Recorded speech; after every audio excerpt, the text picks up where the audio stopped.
Bobby roast beef here, Jigs and friggin' Bigs. Man, we got ourselves a good one this week, guys. Lots of good shit to be talking about, and it's probably one of the most depressing times of the year. Oddly enough, and one of the most joyous times of the year, around Christmas time. We're going to explain why. We got Adjust the Tip that feeds right into that, but how you can fight against that. And we're talking about winter. Let's just pull the cover right off of it. We're talking about winter. It's not here yet. Technically, it's still fall, but it's getting cold, and shit is happening that it means that winter is on its way. Joe's going to talk about how it's affecting him. I'm going to talk about how it's affecting me. This week, we've got Becca Yassine in the beef seat. Becca is talking to us about her big trip that was up in Newfoundland and all the adventures that went up there when she was out collabing with Roaming Reckless. In fact, we might have a special guest crash the interview. We'll see what happens, guys. Don't go too far. We got much more Jigs and Bigs goodness coming up right after this. Trust me, grab yourself something good to enjoy, and we'll see you after this. Come on.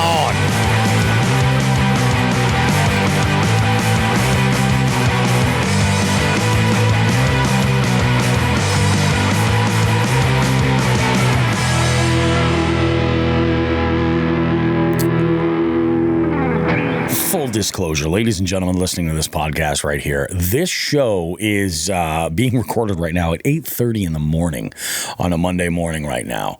And I got to tell you, that's about as far as I can fake my enthusiasm for this early in the morning right there. You guys, I had to at least get you into this part of the show. Holy crap. Folks, what an amazing show. We got a good show for you guys. Lots of I'll say, I can start using this phrase, I guess, now at this point in the year, fishy adjacent shit happening this week. Not really the fishiest of shit for either one of us, but definitely some stuff that's in the wheelhouse. We were talking in the green room before we went live, or before we started recording the show, but one of our jig heads, Vidal, has joined us. He says good morning, and we were having a little conversation. One of our followers, Brandon, YP the God, over on Instagram, had given us a call on a hotline. He was telling us kind of a sad story about an angler who was fishing a private body of water that was not wearing a PFD and succumbed to the elements, which means froze and drowned. That's not good, man. It's terrible. And, we've said it countless times on the show in the past. All we can tell you guys is be safe out there. If there is the possibility that you're going in the water and that it is going to be adverse, you need to be wearing your PFD. Some states have laws mandating that you wear your PFD at all times. Other times, like Massachusetts, has seasons. So between, October 15th and then May 15th? I think that's what it is. But between the months of October and May, essentially, you need to be wearing a PFD. It's not good just to have it on the boat. And that's for canoes and kayaks. When you're in big boats, it's not the worst idea to throw your PFD on. I'm just going to say that. It's not the worst idea. Man, it's terrible. Every year it seems we hear at least one story about this shit, and it just sucks. But c'est la vie. You know what else sucks, Joe? Fucking winter, dude. And we already got that taste of it this week. It's awful. And it was. How many inches of snow did you guys get? I'd say like 3.5. Yeah, that's about right, because we got about 3 or 4 up here. Yeah. They got a little bit more up in the hill towns where my daughter goes to school, but I was amazed that they didn't cancel. They had like a 2-hour-long delay, which is like, I know why they're doing it, because they're just in case they have a bunch of days later. They still get credit for a full day if they have a delay. Sure. So my kids got canceled. Really, they did. But they didn't get canceled. So it was originally a 2-hour delay. Yep. And as you know, Emma goes to a different school than her brother. She goes to the private school. They did the 2-hour delay, and then it came out from the boys' school, and then it was like maybe 6. I actually got the notification when I was on my way to work that morning. Oh no, shit! They canceled. So yeah, so they got the snow day. They drove, Meg works, my wife works from home down here in the office. So they drove her crazy all day. So that's freaking bananas, dude. It's a challenge. Like it's odd because I'm never going to escape the school stuff ever. There's no way. Sure, and it's because of my wife's job, because she works as a nurse in the school system. So like she comes home from work that night and she's like, oh, I'm hoping we're going to have a delay. I'm hoping we'll have a nice delay. It'll be great. And then and then she's like, even better would be if they canceled. My daughter's like, please cancel. I think they're going to cancel. Because again, her school is at a much higher elevation and it's a regional school. So it gets a little bit tricky when you have a bus system all over the place. Yeah. So, when I got up that morning and I had gotten up to take a leak. And as I went back to bed, I got the text that her school was only a 2-hour delay. I was like, you got to be shitting me. I was like, whatever. I get to sleep in a little bit. That's fine. And then my wife, I was like, she's definitely going to be going in. And when I got up and she was still here, I was like, no shit, they even delayed for you guys. That's nuts. Yeah. I had Tuesday, I had gone into work and I saw 3 accidents on my way in, and it was like barely snowing on Tuesday, just enough. But the problem was they never treated any of the roads. So it was just all black ice, and it had rained earlier. So the roads were wet, and it was like a skating rink. It was ridiculous. I saw 3 accidents.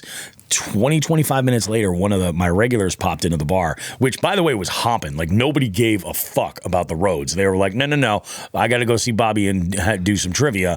We're going to be there. So I saw another player walk in, and I was like, hey, how many accidents did you see? He was like, oh, dude, I saw 3. And I'm like, for real? And he was coming from Connecticut up a totally different way than I was. So that's 3 different accidents. Right. Fucking insane. I mean, you know how it is. I think we talked about it last year. It's like everybody forgets. Everybody forgets, dude. They forget how to drive. We've been doing it for so long, and it's just like it totally just escapes everybody's mind. What's this? Slick road conditions? Maybe my brakes work really well.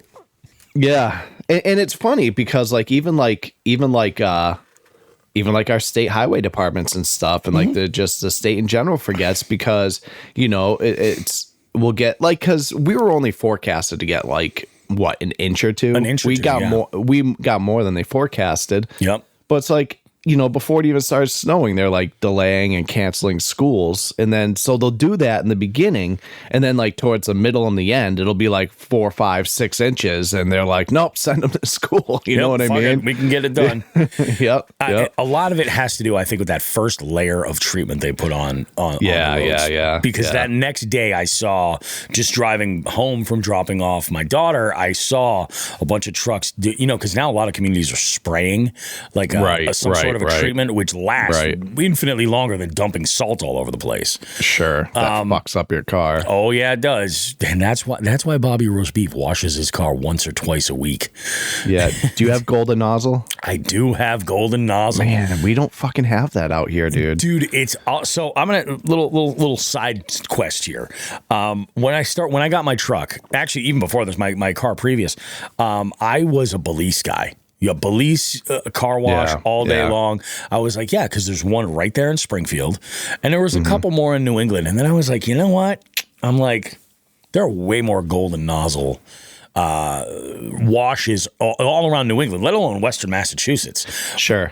We don't have one in my town. I don't have a golden nozzle here, but I have one to the north and I have 2 to the south.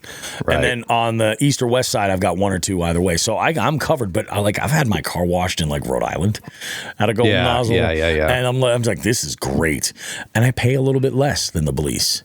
Yeah. Yeah, it's with Meg's car, because I don't even working in Westfield, I even if I passed one, you know what I mean? I would get it. Oh yeah. Here's a caveat. I can't fit my truck into those. Won't fit. So there's only one car wash I know that can do my truck, and it's in Spencer, so it's local to me. That's not bad, yeah. And dude, you should see how close. My truck is to the roof is 7 feet 1 3/4 inches, dude, and this thing is 7 feet 2 inches. So that bar that you go every time, dude. So it's a pucker every time, is what you're saying, dude. I don't even think when I'm going under that bar, you could fit a piece of paper through there, dude. Really? No shit. Tim Behan's chiming in. He goes, the connection's bad. Is it my end or yours? I don't know. It might be your end. I'm not getting any kind of notifications. No, I'm good. And everything seems to be okay on my end. But, it's I'm telling you, man, this week I got a real solid dose of just how spoiled we are with technology. I make no secrets about this. I pay for 2 different ISPs to the house. One of it, we have Xfinity and T-Mobile. And I do this because I can't rely on. They both suck. But this way at least I have options of which one sucks more or less. Like when we first started the podcast and started doing the live streaming, I would try to put all of the devices on one. But this week we've had twice now where one has failed and the other one was fine. And it wasn't like a go and restart the modem or restart the router. It was just the service had dropped for one reason or another, and then eventually came back with nobody doing anything. And I was like, all right, that's pretty crazy. It's amazing how my wife just refuses to think maybe I should just switch networks. like it's like her life is over. She's like, Bobby, the internet's broken. I'm going to curl up in a ball and die. And I'm like, or she goes and she's like, I'm just going to watch stuff on my phone. And I'm like, okay, whatever you want. So it's funny you talk about this. So, as you know, Meg works from home and she like in her office. So we're down in the basement right now and kind of like you. And it's basically the opposite side of like where my router is. Yeah. And we had kind of an older Wi-Fi router. It was probably like 4 or 5 years old. And I was like, and number one, it didn't have shit for parental controls. Yeah. And we have a 16-year-old that likes to stay on fucking video games all night if we don't shut down the internet. Oh, yeah. And two, it gets, you've seen it with me. It gets choppy sometimes. You know what I mean? So, you know what we got, dude, is those, we bought a mesh router. Oh, dude. You seen those? So I started using that at Trivia. Dude. It's amazing. Yeah, so we got the Netgear Orbeez. So the main one is obviously up where the connection is upstairs. And then we have what they call the satellites. I have one right here next to me. And Meg's like, because her shit, she's talking to she's having like all these important calls. And, she's all getting all choppy on her Zoom. So she's like, this is great. So I wish I had done it friggin' sooner, but. Yeah, it's been great for us so far. It's so funny, dude, that you said it because I was just having a conversation about the mesh routers for Trivia because the Trivia game that I uses a Wi-Fi network, a LAN, and what I use is a router. It's called a Ruckus, and it's the technology really comes from like sprawling college campuses. Where you've got buildings all over the place and you've got students that need to be connected. Yeah.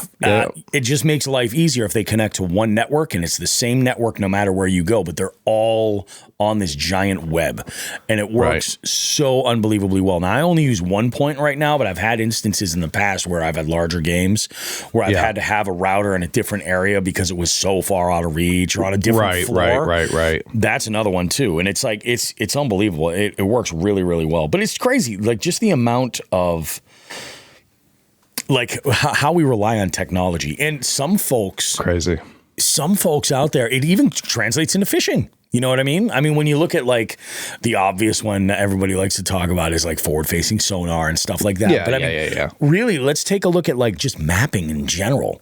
If you're ice fishing, and you have no idea with a body of water, right? You use mapping and you can at least put yourself on like a good ledge or off of a point, you know, if nothing else. And that's pretty fucking cool. You see how I tied that in there? I worked it all back into fishing. I like it. We needed it. We did. Our listeners, I can tell. So yeah, I mean, as far as, winter is on its way. That's kind of what I think the main focus of this show, at least here, is going to be on that. While it's not technically winter on the calendar yet, we got a little bit of a taste of it and it sucks balls. Yeah, it does. On a bunch of different reasons. In just the tip this week, I'm going to go over how, despite all that, you don't have to let the fishing fun die. And I'm going to give you some tips, some species to target, some techniques that you should definitely dabble with, and we'll see what we can get learned. If anything.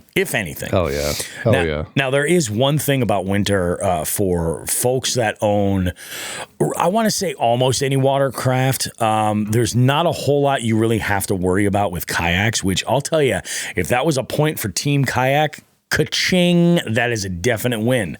I throw a big tarp over mine and I take my pedal drive inside. That's as much maintenance as I do with my kayak. Obviously, like I take all the tackle and all that stuff out and everything that comes in as well, because most of the time I'm using it out of the truck to bank fish and things like that. But this year I have something new that I've got to deal with, and I already fucked up. And that's my boat.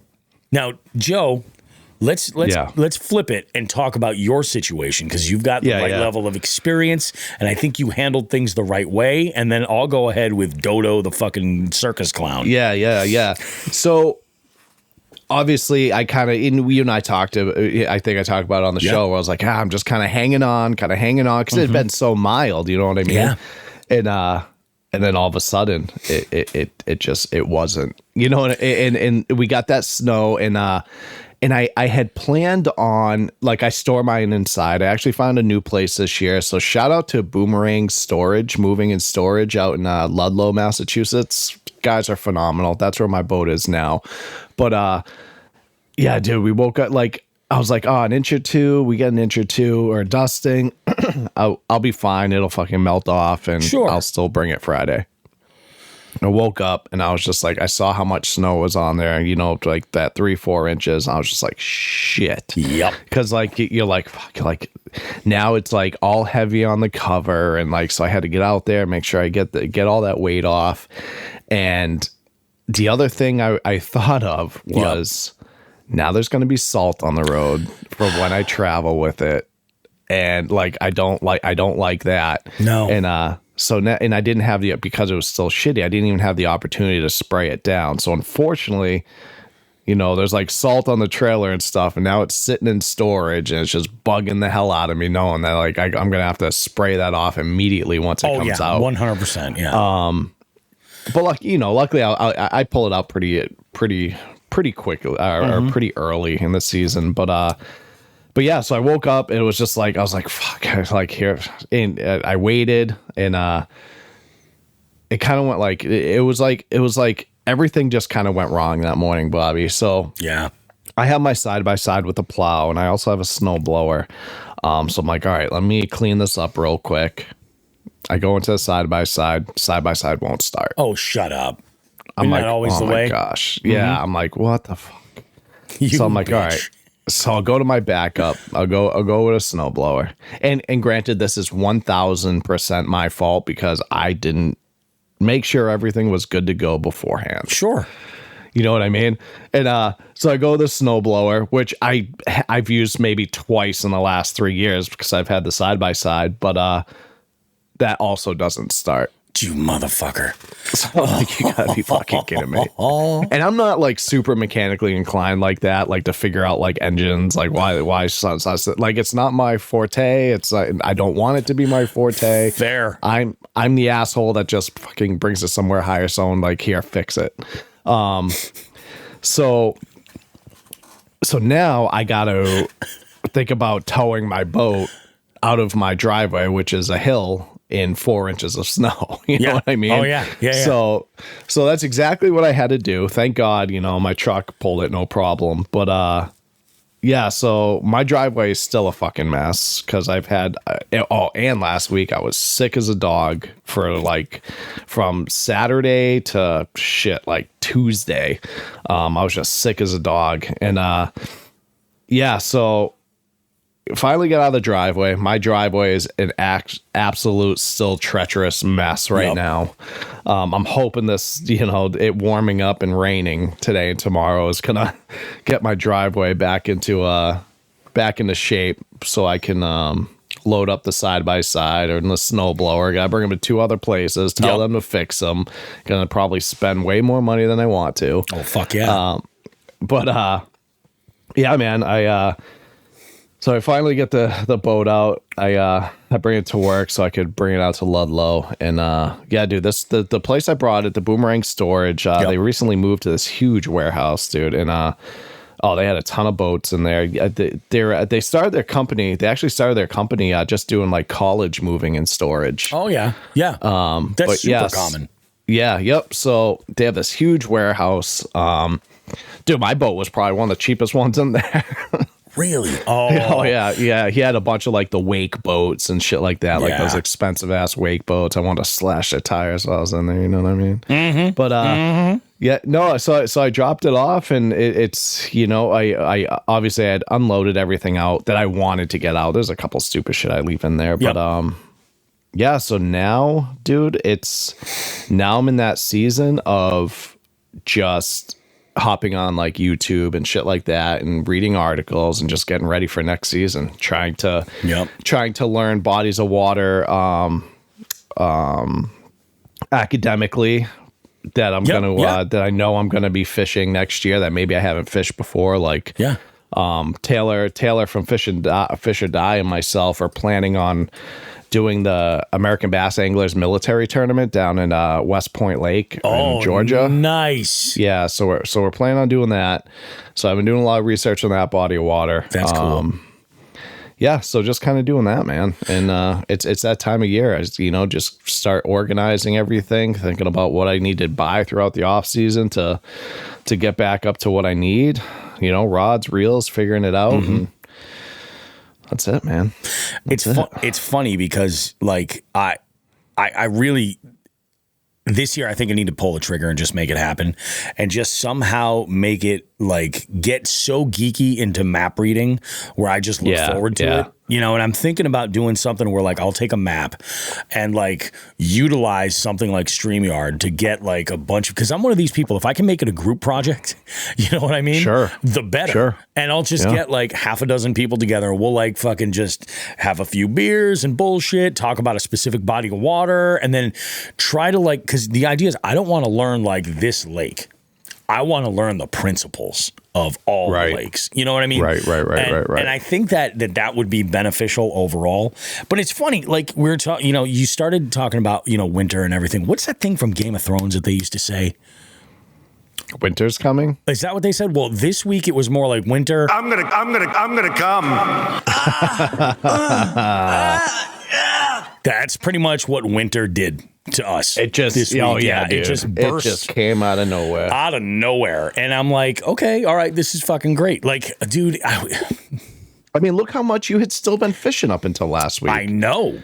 You know what I mean? It was ridiculous. So I have been seeing a handful of people had launched from where I usually launch at the Oxbow for the Connecticut River. And I was seeing all kinds of video stuff from like Alec Plotnikevich. I think Topless Timmy Jakes had posted some stuff where like in the Oxbow, there's already like skim ice in certain spots. I messaged Alec. I was like, what are you, fucking crazy? Dude, he's out there. He's hitting it. Dude. Unbelievable. My concern is I will be so irate if I get there and the launch is already iced up. You know what I mean? Like if down there probably won't be too bad. I think where he was further around the back. Okay. Like past where the moving water is, Do you think they even plowed it, dude? Oh, dude, I didn't even think about that. Yeah. Yeah. They don't typically plow boat ramps. No, they really don't. So, although I will say after like the last couple of days, like it was in like the low 40s with some sun. So it wasn't the worst. So it might not be too bad. I'm going to have to take a buzz by and look. But so I've seen some ice and stuff and I'm like, all right, so we're going to shift gears here. My initial thought was to go head out a little bit east because lots of times, even like Central Mass will be a little bit better as far as ice is concerned, and then go further east. And I'm just like, I'm not at the point right now where like taking a trip to the Cape, especially this week, I wasn't able to because today's my day off. This is it. Right. I had last Monday off, and then I had an event on Sunday for one of my favorite clients, Munson Savings Bank. Awesome. Did their holiday party. And for corporate parties, like they do it right. It was unbelievable. So we had a great time. So it's not like I was able to take and eat a whole Saturday and go out to the Cape and do that. Though, I mean, I talked to Paul about maybe hitting the Swift because we've got time before that's going to freeze up. Moving water is always going to be a better situation. And I'm like, that could be a lot of fun. Plus, with it being this cold, the amount of wreck kayakers and stuff that are on there is like zero. None. Right. So it's really nice. The problem with going there is that it's feast or famine, If those trout are eating, we're going to have ourselves a great time. If they're not, it's going to be a day on the boat telling dirty jokes. And I'm okay with either. I genuinely am. So with my boat, I was like, no, I'm going to go out. It's going to be cool. I don't have to worry about it. Wrong. That motherfucker got full of snow because unlike Joe, who puts his cover on, Bobby Roast Beef did not cover his boat. So I had like 4 inches of snow in the boat. Not awesome. That in fact, bad Bobby. Horrible. So I luckily it is in the sun and it's I've got it in a position where today I'm actually going to take it out and just take it up and down some steep hills to drain it out as much as possible. I'm going to put the cover on and I'm going to leave it until the next time I go out. And the next time I go out, I'm just going to deal with the cover. And this is where we're at. I pushed it too far before I had to go with that, putting the cover on after every trip. Well, now we're here. That's what's got to happen. So we'll go ahead and we'll do that. It's just nuts, man. Because I was like kind of freaking out. I had like dreams about my lower end getting all fucked up and stuff. Oh yeah, dude. And that's I was like, I woke up in the middle of the night when I was like, what the fuck?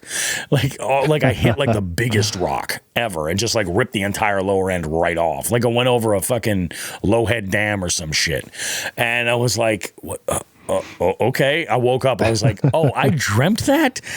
I'm a fucking piece of shit. It was just rough. Got a few things worked out with, I posted a new YouTube video this week and it's actually, I got this idea from another podcaster that does some YouTube content as well. Totally not in the wheelhouse here. I was actually watching a video with my daughter and my wife from Brittany Broski. Have you heard me talk about Brittany Broski before? I believe so. She did that like kombucha meme where she was like, took a sip of kombucha, made a face at it, and then it was like, well, like that, and it went viral, and like everybody started doing all this shit. Anyway, my youngest was watching one of her videos, and it was a compilation of like previous months' podcast highlights, and I'm like, that's a really great idea.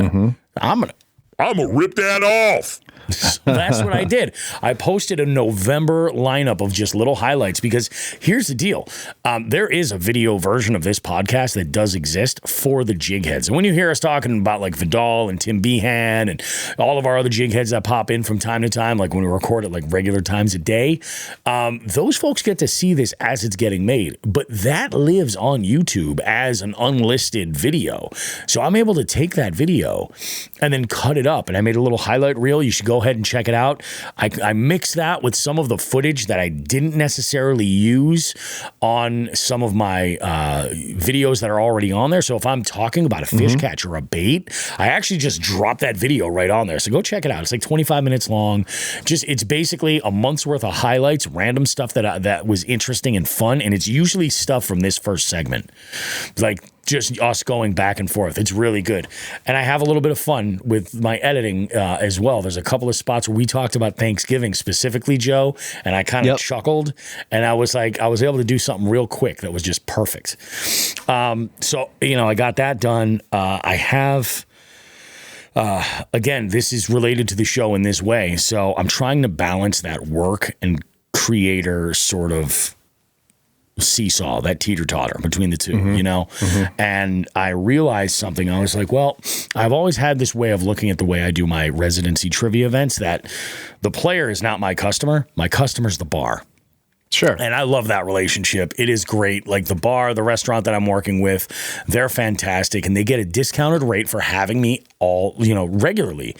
And, we've had price increases here and there, but it's getting to a point now where like, again, like I don't have that time off and I've got trips on the docket that I'm a little freaked out about. Like, because I'm like, I've got to forego a week's worth of pay in order to work it out. Well, I came up with an idea, totally not relying on like the fishy trivia stuff or anything. That's definitely going to continue. But I realized I'm like, wait a minute, I have the resources right in front of me to do an in-person event, not a general knowledge event to the general public that I've got a good relationship with. And I can make this work so I can plan an event, take an entire week off and make like a week's worth of pay in that one event and then let it rip. And I'm going to put a little spin on it I'll tell you guys. Fuck it. We're going to call it the Battle of the Tofu Curtain. Okay. So let me explain for those of you not in Western Massachusetts. There is a line that divides Hampshire County from Hampden County. Okay. And loosely speaking, it's the Seven Sisters Mountain Trail is pretty much what it is. Generally speaking, that's what it is. But it's that line between the two counties. Now, the two counties are unique. Joe has been into Western Mass long enough. I'm sure he can understand this. Actually, I'll bet you anybody slightly west of Boston understands this. So I'm gonna combine Hampshire and Hampden County into two separate cities. Okay, you have Northampton, Massachusetts, and you have Springfield. All right, those are the two cities. Fucking Northampton is La La Land. No bullshit. I'm just being, it is La La Land. It is crazy. It is super artistic and very much, the 5 colleges are in that county. Like, I mean, it is a big, it's very, very much a younger person's area. Although at the same time, it's also a great spot for older folks because you kind of have a little bit more rural shit up there. Like when people talk about Northampton, big college town and stuff, it's a fucking cow town. Like people forget about that shit. Like there's a lot of farms out there. Then you have Springfield. That's where dreams go to die. Murder capital of the world. You know, let's just be honest. But I've always wanted to do this thing where I have teams play for either north of the Tofu Curtain or south of the Tofu Curtain and have it just be a series back and forth. So I think that's what we're going to do because I've got a venue. It's located in Chicopee, so it will be some Chicopee shit. But what's nice is that it's kind of at the crux of all the major highways. So like anybody can get there quickly. It'll be, I mean, the bar prices here are as cheap as you're ever going to find. There is going to be tickets available to, come out and play. And if you guys are in the area and you want to do this is going to be fun because I'm going to be pulling out the stops for all the trivia stuff as far as the types of rounds. Like we're definitely going to do a music round. We're definitely going to do some multi-tap stuff, things that I don't do every single night all over the place. It'll be a big show. And the buzz, the reaction so far from those folks is really good. So this week was really, really positive in the sense that like, okay, I'm starting to get a little bit more confidence that I can make shit happen so that this travel series is actually going to work out. And I'm fucking stoked.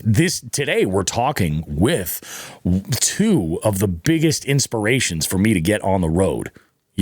I say 2, assuming everything works out as planned, but at least one. Becca has inspired the shit out of me as far as getting out to travel. Like she just got back from Florida, and in her latest video, she's catching like angelfish and fucking stingrays and stuff like that. That's cool. Yeah, unbelievable. Very, very cool. Just casually, just making shit happen. Going to Florida, sick as a dog, and just like resting up for a day, and then hammering salt water. Hello. Yeah. Hello. Although I did have a little bit of anxiety when she let Sky go and swim out in this one area because in my mind I was like, oh, there's a gator right there. Bye. And I'm like, Becca, oh my God. But I would have assumed she would have used that for the thumbnail, and she didn't. So gator free. Yeah, so, like I said, we got into this week. We're starting to get into Christmas pretty heavy in my house. In fact, we got the invite for Christmas Eve over at my cousin's. I don't think we're going to go. And I think we're just going to do something at home, which I have wanted to do for fucking ever. Holy Same, shit. dude. Yep. Same. Like we're going to my parents over at my sister's compound on Christmas Day, but I think we're just going to stay home. I think we're going to just chill, do something. In fact, there's a couple. I was surprised Friday. I went into trivia and I saw the holiday hours for Casa de Lisa, and they're open Christmas Eve. Like limited seating, and like last seating is at like I want to say like 7 o'clock. Yeah, like limited menu probably. Yeah, and it's shit. like they're but I'm like they're open. I know that like a lot of my accounts are open on Christmas Eve. Depending on what my oldest has planned, and I mean really they might take Delaney with them. It could be just my wife and I. We might take a ride out to Great Barrington if Moon Cloud is open and have a little charcuterie and some cocktails on Christmas Eve. Like, there you go. That would be the fucking move. Yeah, yeah. Nice. Yeah. Drive back. Fucking ho, ho, ho. You know? Nobody's called me Santa Claus yet this year. That's good. I look forward to that shit. Oh, you want it? I look forward to it. Nobody's been like, and you know, it's usually a kid that'll be like, Santa? And I'm like, yeah, that's right. You got me. You got me. You know, Santa Claus comes staggering out of the strip club. You found out me. So we actually had our at my work we had the kids' Christmas party yesterday. Yep. So you know, Meg brought the kids out. I had training, but Meg brought the kids out, and by the time I was done, we went over to kids' Christmas party, and they do it pretty cool every year. They have the same guy. They've had the same guy for quite a while play Santa, and Mrs. Claus as well. And the cool thing is they bring Santa. They tow him over in a F-15 to the hangar that dude, that's awesome. That they have. Yeah, that they have all the kids. I'll have to show you a picture. I'll have to send you a picture of it. But yeah, it's a cool thing that they do. The kids friggin' love it, dude. And, that's freaking awesome. Dude, that's cool as shit. Yeah. Now, have you ever seen Santa get a little nervous? Because like those F-15s, they even taxi pretty fucking quick. They can. No, they just tow them. They just tow. It's not running or anything like that. Yeah, no. Yeah, they just tow it. I thought they brought them in, like had a chain. Oh, no. Oh, that'd be sick. I'm thinking the federal government's pulling some redneckery over there. Oh, yeah, no. No, they just tow them over. That would be dope. But could you imagine him choking on jet exhaust like blowing the kids over as they get behind you. Yeah. Like fucking just tears and snot, and they're like, "What the fuck?" Have you ever taken the kids to go see like monster trucks? Oh yeah. It's Same a blast, fucking dude. deal. Oh yeah, it's dude, you're fucked up for like 3, especially because we go to the DCU Center typically, yes, yep. And you know it's so small. It's so small in there, like they can't even really do much. But the fumes, dude. The fumes, and it's the loudest thing. Like I've seen Slayer, I've seen Frank Black from the Pixies, both of them in AC/DC, like some of the loudest bands I've ever seen. And I think monster truck shows are louder than that by far. Oh, dude! Holy shit! Oh, dude, it's gnarly. Like my hearing's already fucked up, so whatever. Yeah. But I like when we go, I make the kids bring because Emma has no interest in monster trucks, but I bring the twins, and I make sure they have headphones, like earmuffs. I remember when I first started cutting commercials for. This old company, Continental Cablevision. It was an old cable company here. This is like back in the fucking 90s. And I remember doing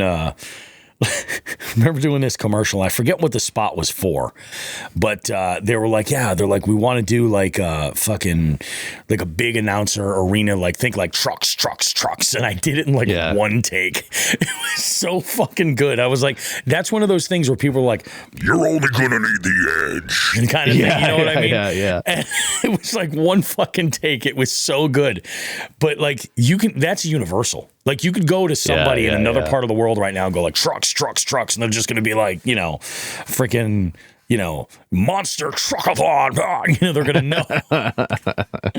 That's the thing about having girls. They never gave a shit about any of that kind of stuff. So I never had the benefit of going.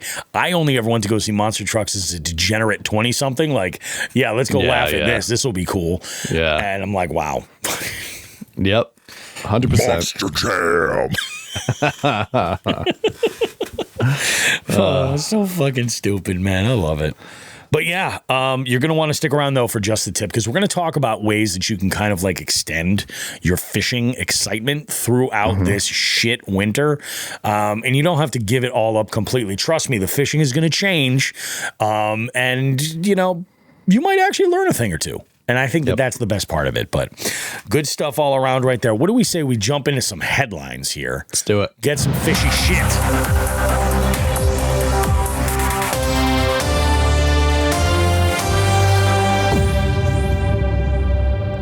Oh, I had a cough there. I still got some of that gross shit in me. But All right. So this is a feel good story for today, Bobby. After last week, we could use it. Yeah. The cheating, we could use it. Yeah, you know how it is. We're getting that time of season where the fishy trivia is tough to find. Or fishy trivia, I'm an idiot. The fishy headlines are tough to find. But Florida fishing captain pulls off surprise boat trip for teen after single mom's Facebook plea.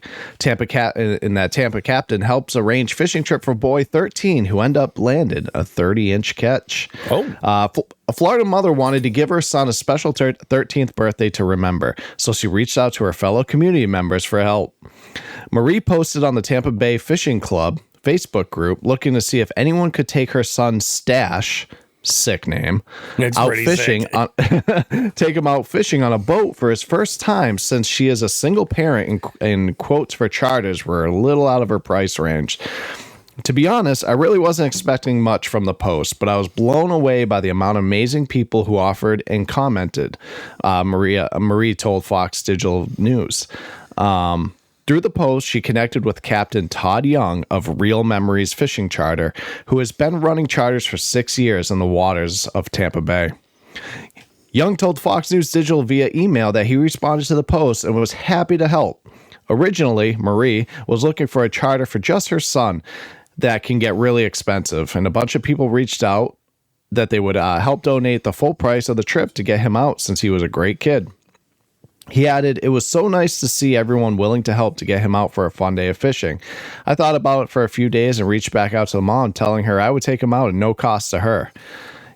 Young, Marie, and Stash all ventured out on a fishing boat on Stash's birthday. It was the best birthday I've ever had, being able to fish off a boat and catch so many fish, and I really want to do it again, Stash told Fox News. Stash reeled in a 30-inch slot snook that he and his mother were able to bring home and cook. That's awesome. If he could, he would be fishing every day, all day, and has taught himself pretty much everything he knows by watching YouTube videos and tutorials. Jeez, said Marie. On the charter, Young helped teach Stash a few new fishing techniques. In a world that has turned into nothing but all electronics, I've been so relieved that my son has found a passion outside and away from video games, Marie added. And that's it. That's super cool, man. Like, that's a cool story. First off, round of applause for that guide. 100%. Like, I think that is absolutely freaking awesome, man. And I also love that. I love that he number one caught something he was actually able to keep. Hell yeah. That's fucking cool, man. Yep. That is great. Yeah, that's cool. And the guy didn't just bring the kid. He brought his mom as well. Got them all out there, showed him a few things. Because then it turns into a moment where he's able to share it, not only just with the guide, the new guide, meeting the guide, but he was able to share it with his mom as well, who's his single sole parent. So. For sure. No, I think that is absolutely awesome, man. And I feel like, If you have the ability and the time, take someone fishing that's never done it before, or has the interest, like foster that a little bit. That's a great thing to do, to just kind of like, if nothing else, and if nothing else, think about it like this. Maybe it's a little bit of good karma you're doing for the fishy world. Correct. You're bringing somebody into the sport. You can show them some stuff, because we as anglers, we see a lot of jabronis that are out there constantly, and they don't know what the hell they're doing, or you see a lot of these people, and you can really help somebody, taking them out and saying like, hey, let me show you how to do this. And I'm seeing it with my buddy Jimmy. He's kind of starting to get into it. I really think so. Like, I think. You can do a lot for somebody. There's a lot of people that pick up this sport and put it down way too quickly because they just get frustrated or something like that. If you've got the ability to go out with somebody, I mean, it doesn't even necessarily have to be a formal guide. It helps. If they have the experience, it for sure helps. But like, if you've got somebody that's willing to kind of like, take some time and show you how to get out there, like, I think it's a win, dude. You got to go for it. That's badass. Absolutely. Good on him. Yeah. I wish we had more people out there like that. Yep. And there are people out there for sure. I mean, sometimes all it takes is just like ask the questions and see like, hey, is anybody available? It's like, I don't, and especially as like Stash's mom, like, what's her background with fishing? Like, I know there's a lot of single parents that like they don't have that background in fishing, and they have kids that have the interest, and they're like, what the fuck am I supposed to do with this? You know? Yeah. And while, you know, in the story, I think said it best, while there is YouTube and he taught himself a lot that way, that's going to get you so far. But having somebody actually go out on the water and like, you know, if nothing else, be able to answer any questions or something is super helpful. Yeah. Fucking awesome. Of course. I love that shit. Feel good story indeed, Joe. Feel good story indeed.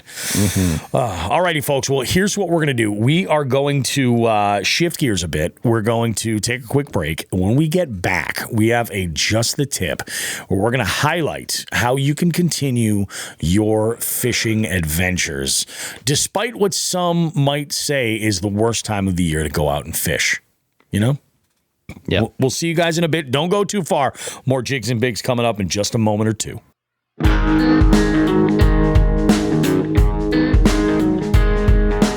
Jigs and Bigs wants to take a moment to say thank you to our partners for helping us continue to push the limits of our fishing adventures and bring you amazing long-form podcast content. We need to thank Dark Horse Tackle, Omnia Fishing, A-Bay Lure, The Bay House, and The Ship Motel. We can't forget about Three Bells Outfitters, Torres Sunglasses, and of course, Reaction Tackle. Be sure to check the description of this podcast for any associated affiliate links or promo codes they've generously provided our listening audience. Again, we cannot thank our partners enough for their support. Please consider supporting them and supporting the show in the same process. Thanks.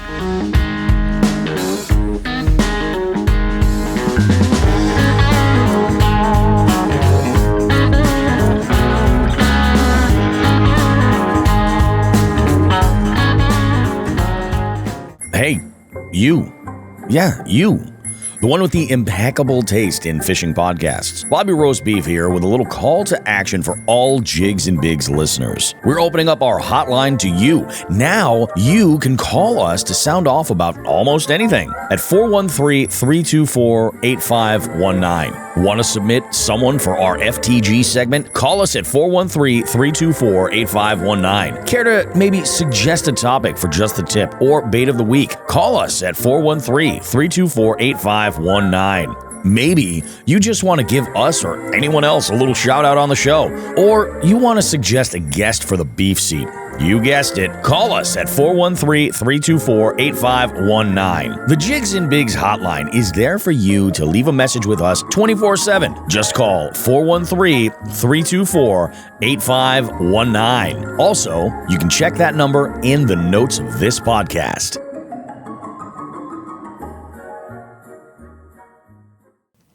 And perhaps play a little game called Just the Tip. Just for a second, just to see how it feels. Or, ouch, ouch, you're on my hair. Okay.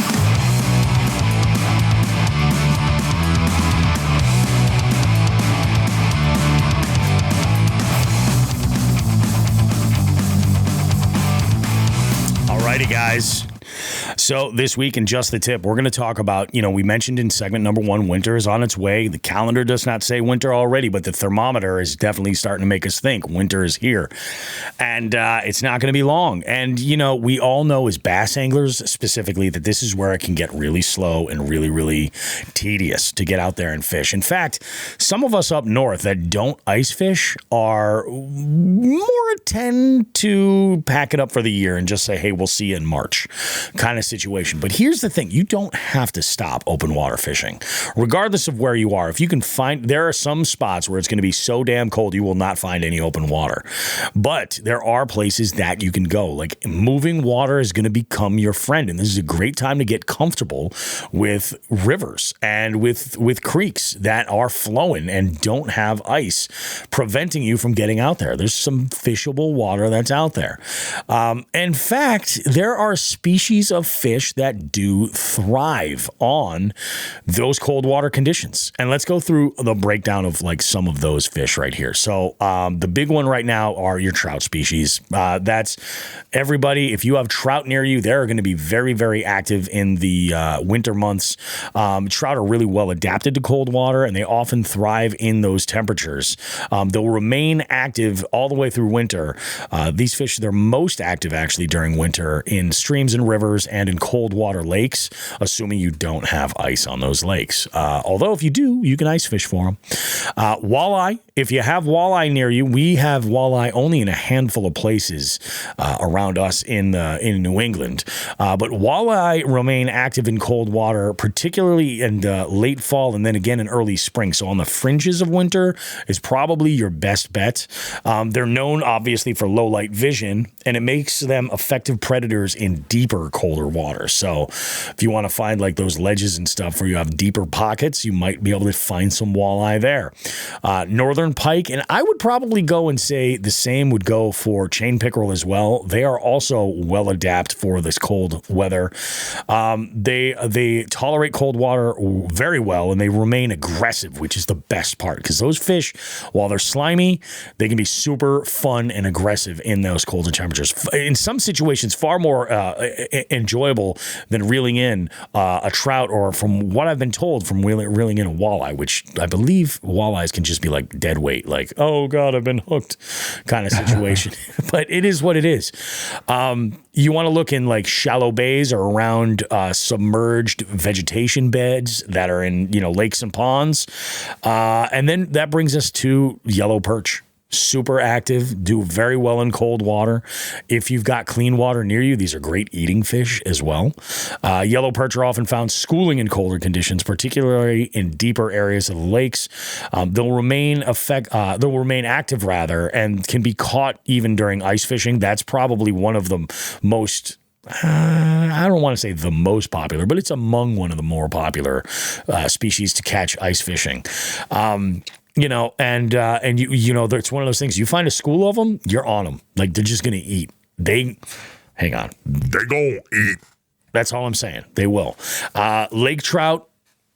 Around here, there's only so many spots where you can find lake trout, but lake trout are just cold water specialists. They're often found deep. They're very active, even in ice-covered conditions, and they're a favorite for ice anglers. And then crappie. Crappie are still very active in cold water.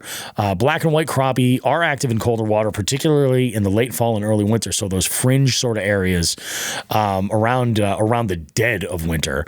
They school tightly and prefer deeper waters near structure, like submerged timber or brush piles. And you can go out and catch these fish. And I'm telling you, by fishing for these species, you're going to lay into some bass on occasion. It's going to happen. So what are some of the best, artificial lures for cold water fishing? Let's suggest some of those. Jigs. They're effective for walleye, perch, crappie, trout, obviously bass as well. Soft plastics, hair jigs, and you want to use smaller profiles and slower movements to match the sluggish behavior of the fish in cold water. That's a big deal, like downsizing and going slower. And I think that's where people get the most frustrated, is the going slower when it comes to fishing. It really does. But here's a good one for you, too. If maybe you like a little bit more action, blade baits. Blade baits are fantastic. They're a favorite of a couple of friends of mine. I have yet to catch a fish on a blade bait. I find that, but I know I understand the effectiveness. For blade baits, you can catch a variety of species there, and blade baits come in a variety of sizes as well. I've got some huge ones. I've got some really tiny ones.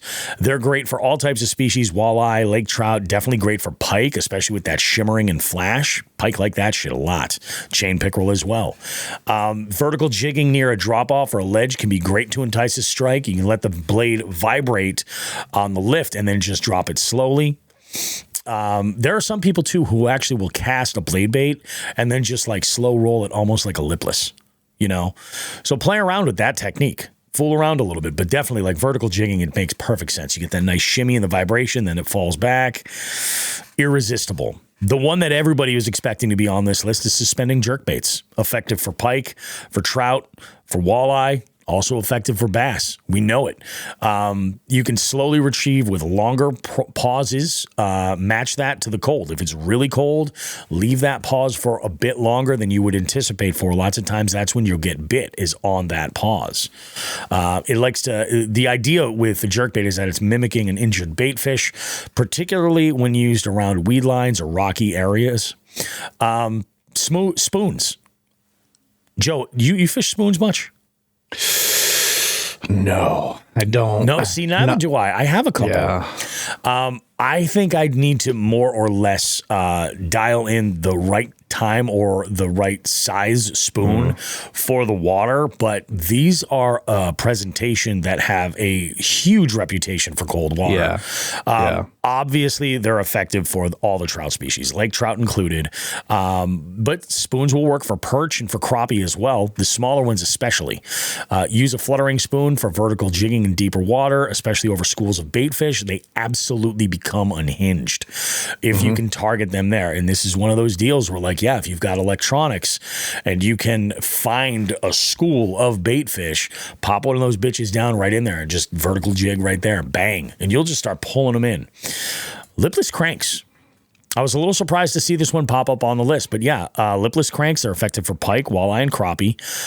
Fish them near drop-offs, humps, or the edge of weed beds, and use a lift and fall technique to trigger more reaction strikes. And I think the reason why this is on the list is because of the similarity to a blade bait. Yeah, I think so too. That's really what it gets down to, I think. And then, let's talk tube jigs. Tube jigs are effective for a variety of fish. Probably the one that most people associate with tube jigs are smallmouth. And the reality of it is there's a variety of tubes that are out there. And they will get absolutely hammered.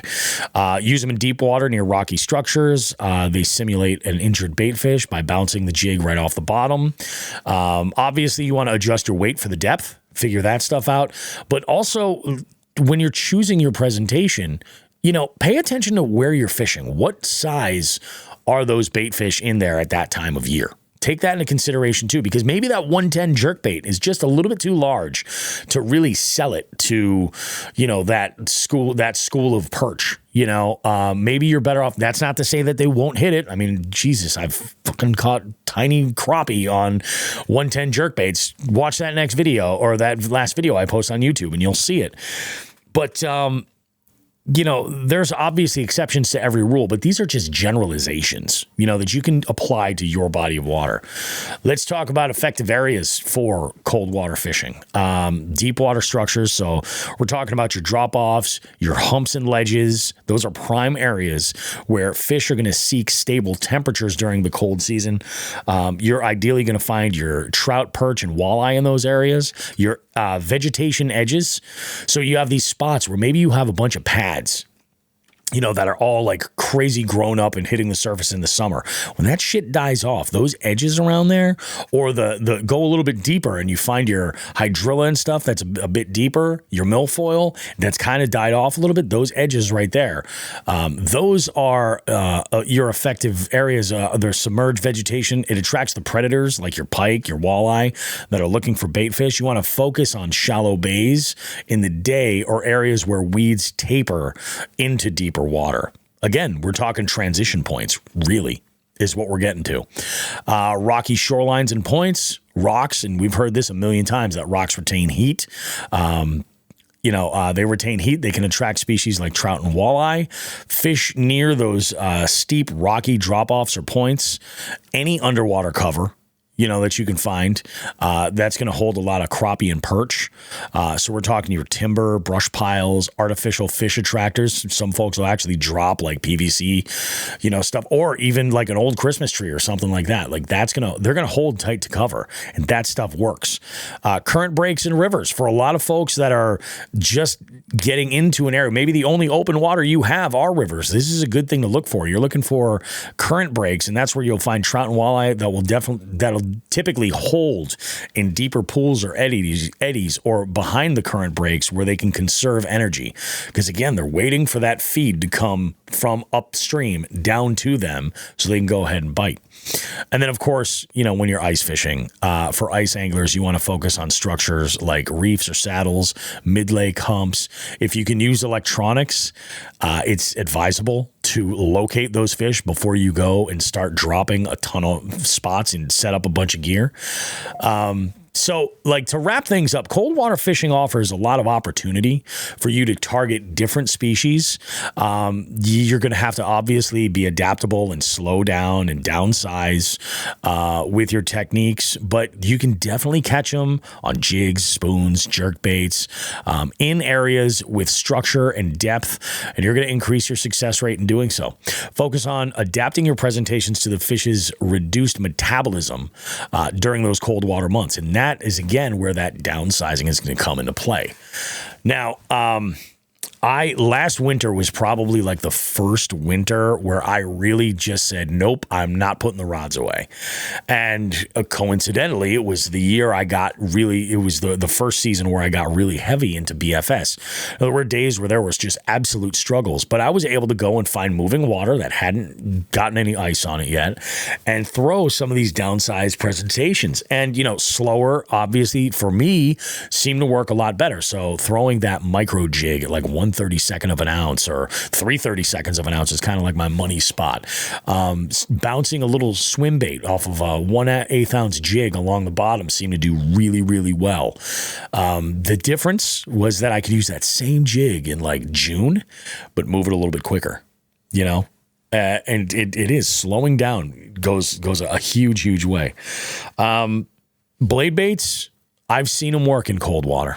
I don't know if I'm throwing the wrong ones. I don't know if I don't know what the situation is, but it's one of these things where I'm going to keep at it. Those cold water baits work. And I believe with my heart of hearts is that you cannot go wrong with a suspending jerkbait. Get a couple that you like in a pattern that match the hatch and go ahead and throw them and just slow it down. Have fun with that cadence. What about you, Joe? Do you have any feedback? Anything? Did I fuck anything up with this report? No, dude, you nailed it, to be 100% honest. Like, I was thinking of stuff I was going to add, and every time I thought of something, you covered it. The big thing, I'll be the first one to admit I don't do a ton of winter fishing. But when the water temperatures are going down, especially with with the rivers, the big thing with the rivers is like you hit it, their metabolism's starting to slow down. Yeah. They're not moving as quick. So yes, they are in the movement, especially those species like your smallmouth bass, your trout, whatever, in those rivers. Look for those pockets of slower moving water, because they're going to need a break. They are obviously constantly moving when they're with the current, so they're going to with their metabolism slowing down, they're gonna need it, especially if it's quicker moving water, they're gonna need a little bit of break. So they're gonna be looking for that easy meal in that slower water. So definitely make sure you work those pockets behind boulders, behind structure, that water that's just being slowed down for some reason. I'll tell you, one of my favorite spots to look for is on the backside of a bridge piling. Yep, that's a good one too. Because it'll just block that current enough, and you'll get these predators that are like, we're going to post up in here, and then when something comes by, we're going to jet out. And I mean, to be honest, man, like, I think that your pike and your pickerel are the best example of just like, or your trout too, because they do the same thing. They're just like, boom, they fire off, they grab what they're going to grab, and then they're on their way. And fool around, I mean, fuck around and find out. What's the worst that's going to happen? I mean, if you're able to launch your boat and get out in that colder water, and it's happening. And Joe, I think you and I need to make a trip and do the Cape. Some of those little ponds that are out there. I think for winter fishing, that's the way to go. And I think that if you can get in your boat, that's awesome. You're able to take your kayak out, go for it, do it. But even if all you're doing is bank fishing, you're walking along a river or something like that. Number one, I always tell folks when they're going out, if possible, bring somebody with you. Be safe. You know what I'm saying? Because especially like in the cold, like if you fucking fall, like I just shared a meme recently where there were 4 guys in a car. It was the 4 dudes from The Sopranos, and the last one was like, slid down a hill, fell into the water, something like that. And his hair's all over the place and shit. And it's like, but if that shit happens to you and it's like fucking January, it's a bit of a different situation than if it was July. Oh yeah, 100%. So it's like, it's a good idea if you're going to go and do that stuff. Let the water warm up too. You know, I mean, let like the sun do what the sun do a little bit. You don't have to be out there at sunrise for them to be, you know, biting. Especially with the situation like we're talking about, rocks heating up. Well, yeah, when that sun's hit them for a little while, they're a little bit warmer than they were when they've been sitting all night long. You know, so like your window of opportunity is a little bit different in those colder water situations. And the same thing goes in the spring as things are starting to ramp up. I've found myself that if I wait instead of getting out there first thing, I actually have a more effective time because the sun's had a little bit of opportunity to warm things up. So yeah, yep, it is kind of nice. It is absolutely kind of nice to get out there and fool around a bit. But I think this is fantastic. Winter, I'm kind of excited about it. You know, in a couple of different ways. I know last week, remember, Joe, I was talking about getting some cold weather fishing gear. Yeah. Dude, I'm going to cheap out this year. Are you? I am. I'm going to cheap out. I was looking at some of the nice bib setups and everything, and I realized something that like my top layers are fine. You know what I mean? Like I've got great base layers, great mid layers, and I've got this great jacket that will block the wind. The biggest issue is the rain on that top layer. So I think what I'm going to do is I'm just going to get my hands on an actual like a rain jacket, like a decent one that will hold the water. And I think as far as bibs go, I'm looking at like the Carhartt, the Storm Defender ones. Yeah. I'm just thinking that like they will do the job for what I need as far as staying dry. Okay. You know, more than anything else. Cause I'm like, yeah, if it's raining or something, like I'll pop those on. I'll at least be able to stay dry. We'll be good to go. I was talking with St. Nick about the idea of a float suit and the versatility of it. You know, being able to use it for ice fishing and everything else. And Nick and I were talking, he was like, oh yeah, he's like, you know, and actually I probably wouldn't even get the parka. He's like, to be perfectly honest, he goes, if I were to, you know, when I'm ice fishing, I'm very rarely wearing a parka. Like if it's that cold, I'm not going to be out ice fishing. And I was like, all right, that makes sense. You know, he's like, yeah. So normally if I'm wearing bibs, I'm wearing like a hoodie and like a base layer under there, I'm toasty as can be anyway. He's Canadian. He's built a little bit different. Yeah. You know what I mean? Built a little different. Yeah. But he was like, yeah, he's like, I would definitely get the float suit bibs. And I was like, would you really want that though? Would you want the part of you that floats to be your legs? And not the part around your shoulders. Like a bobber, dude. I mean, you're just going to be fighting, trying to keep your head above water to a certain point. Obviously, those bibs go up, but like, you know, I was like, he's like, that's a good point. I didn't think about that. I'm like, yeah, you know. So if in that situation, you might as well just wear your PFD. Right. You know? Which that guy in Jersey 100% could have learned from. Yeah. Can't now. But yeah, I think this year that's what I might do. Cause I was looking at, I'm such a loser, Joe. I'm such a fucking loser. Come on. I was watching a video about the entire lineup of Carhartt bibs. The entire lineup from the denim ones to the super and like Carhartt I'm a slut for Carhartt. Absolutely. I'm the worst. But I think they're called like Storm Defenders or something. And they're like, I'm not sure. Yeah. They're very close to waterproof. You know what I mean? Okay. And I'm like, because I'm not looking to send it necessarily in anything too ridiculously. Like, just adds an extra layer. I don't think that they're typically like insulated, but there are varying layers. There's like a vapor lock that allows them to be breathable. Sure. Which is good because that's important because it'll keep you dry. I don't know. So I think I might cheap out in that sense. And then just look to get like a decent like outer shell, like a rain, like maybe just like a straight PVC rain jacket, you know, right, something like that. Because all my other layers, they work so unbelievably well, and you know, I don't plan on being out there when it's like raining sideways. I will be coming in. I am not that hardcore. Still, the only time I ever do that is if it's a tournament. I was going to say, if it was a tournament, But I mean, like, even me, like, if I were entered in a tournament, like, it would take a lot, but I would go and laugh my ass off sitting in a bar while everybody else was out there. I'd be like, keep my money. You know? Dude, there's been times where I've woken up and seen the weather, seen the report, and I'm like, do I really want to do this? Because usually I already paid, so I'm like, Yeah. Should I just eat this money? Should I just eat it?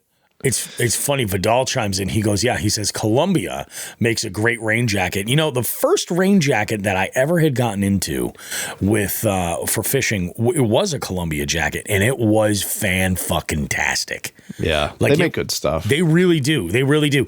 It was great. It was affordable, and it was nice because it was super light and compact, and that's all I'm looking for is for it to just throw over everything I've already got and keep the rain off of it. And then when I got to replace it, I replace it. It is what it is. Even better if I could find one of those ones, and Columbia I think might make one, where you can fold it up into the pocket and it's just like a pouch. Yeah. It's all set. Because that way I could leave it in a watertight box or a bag on the boat. Yep. Done deal. Ready to go. Yep. You do have to treat that stuff. I will say, any of your rain gear, like it's not like it's waterproof forever. Eventually, those seams are going to let water through.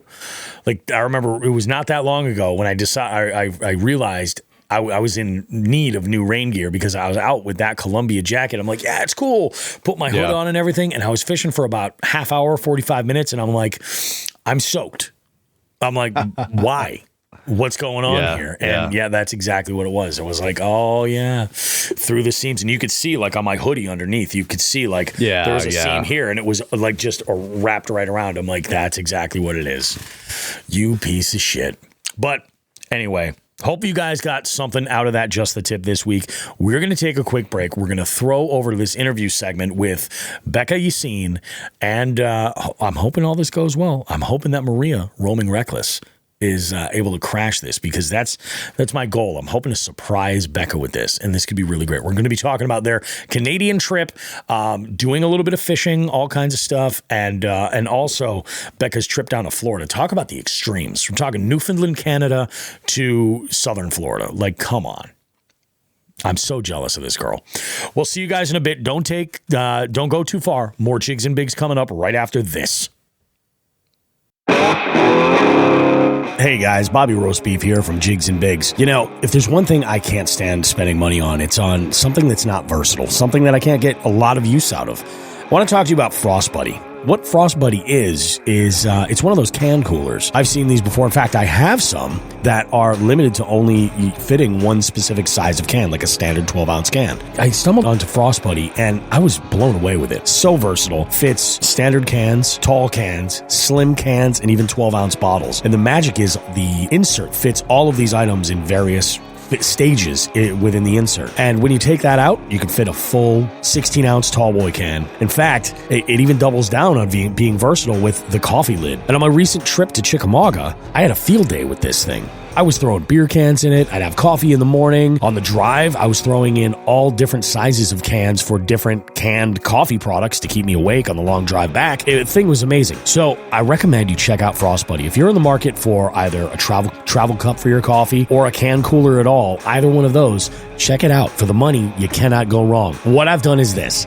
In the show notes for this podcast you're listening to right now, if you look there, you'll find a link to Frost Buddy where you can get yours. And not only can you go and get your Frost Buddy there, but you can help out the show as well. Go and visit that link in the show notes to this podcast. Check out a Frost Buddy. Tons of colors, tons of patterns, all kinds of great stuff. And it's a great spot to put your Jigs and Bigs sticker too. Take it from me, Bobby Roast Beef. You're going to get the most versatility out of this one product, probably out of anything you're ever going to buy, especially for anything that you're drinking. Frost Buddy. It works for me. I'm a happy guy.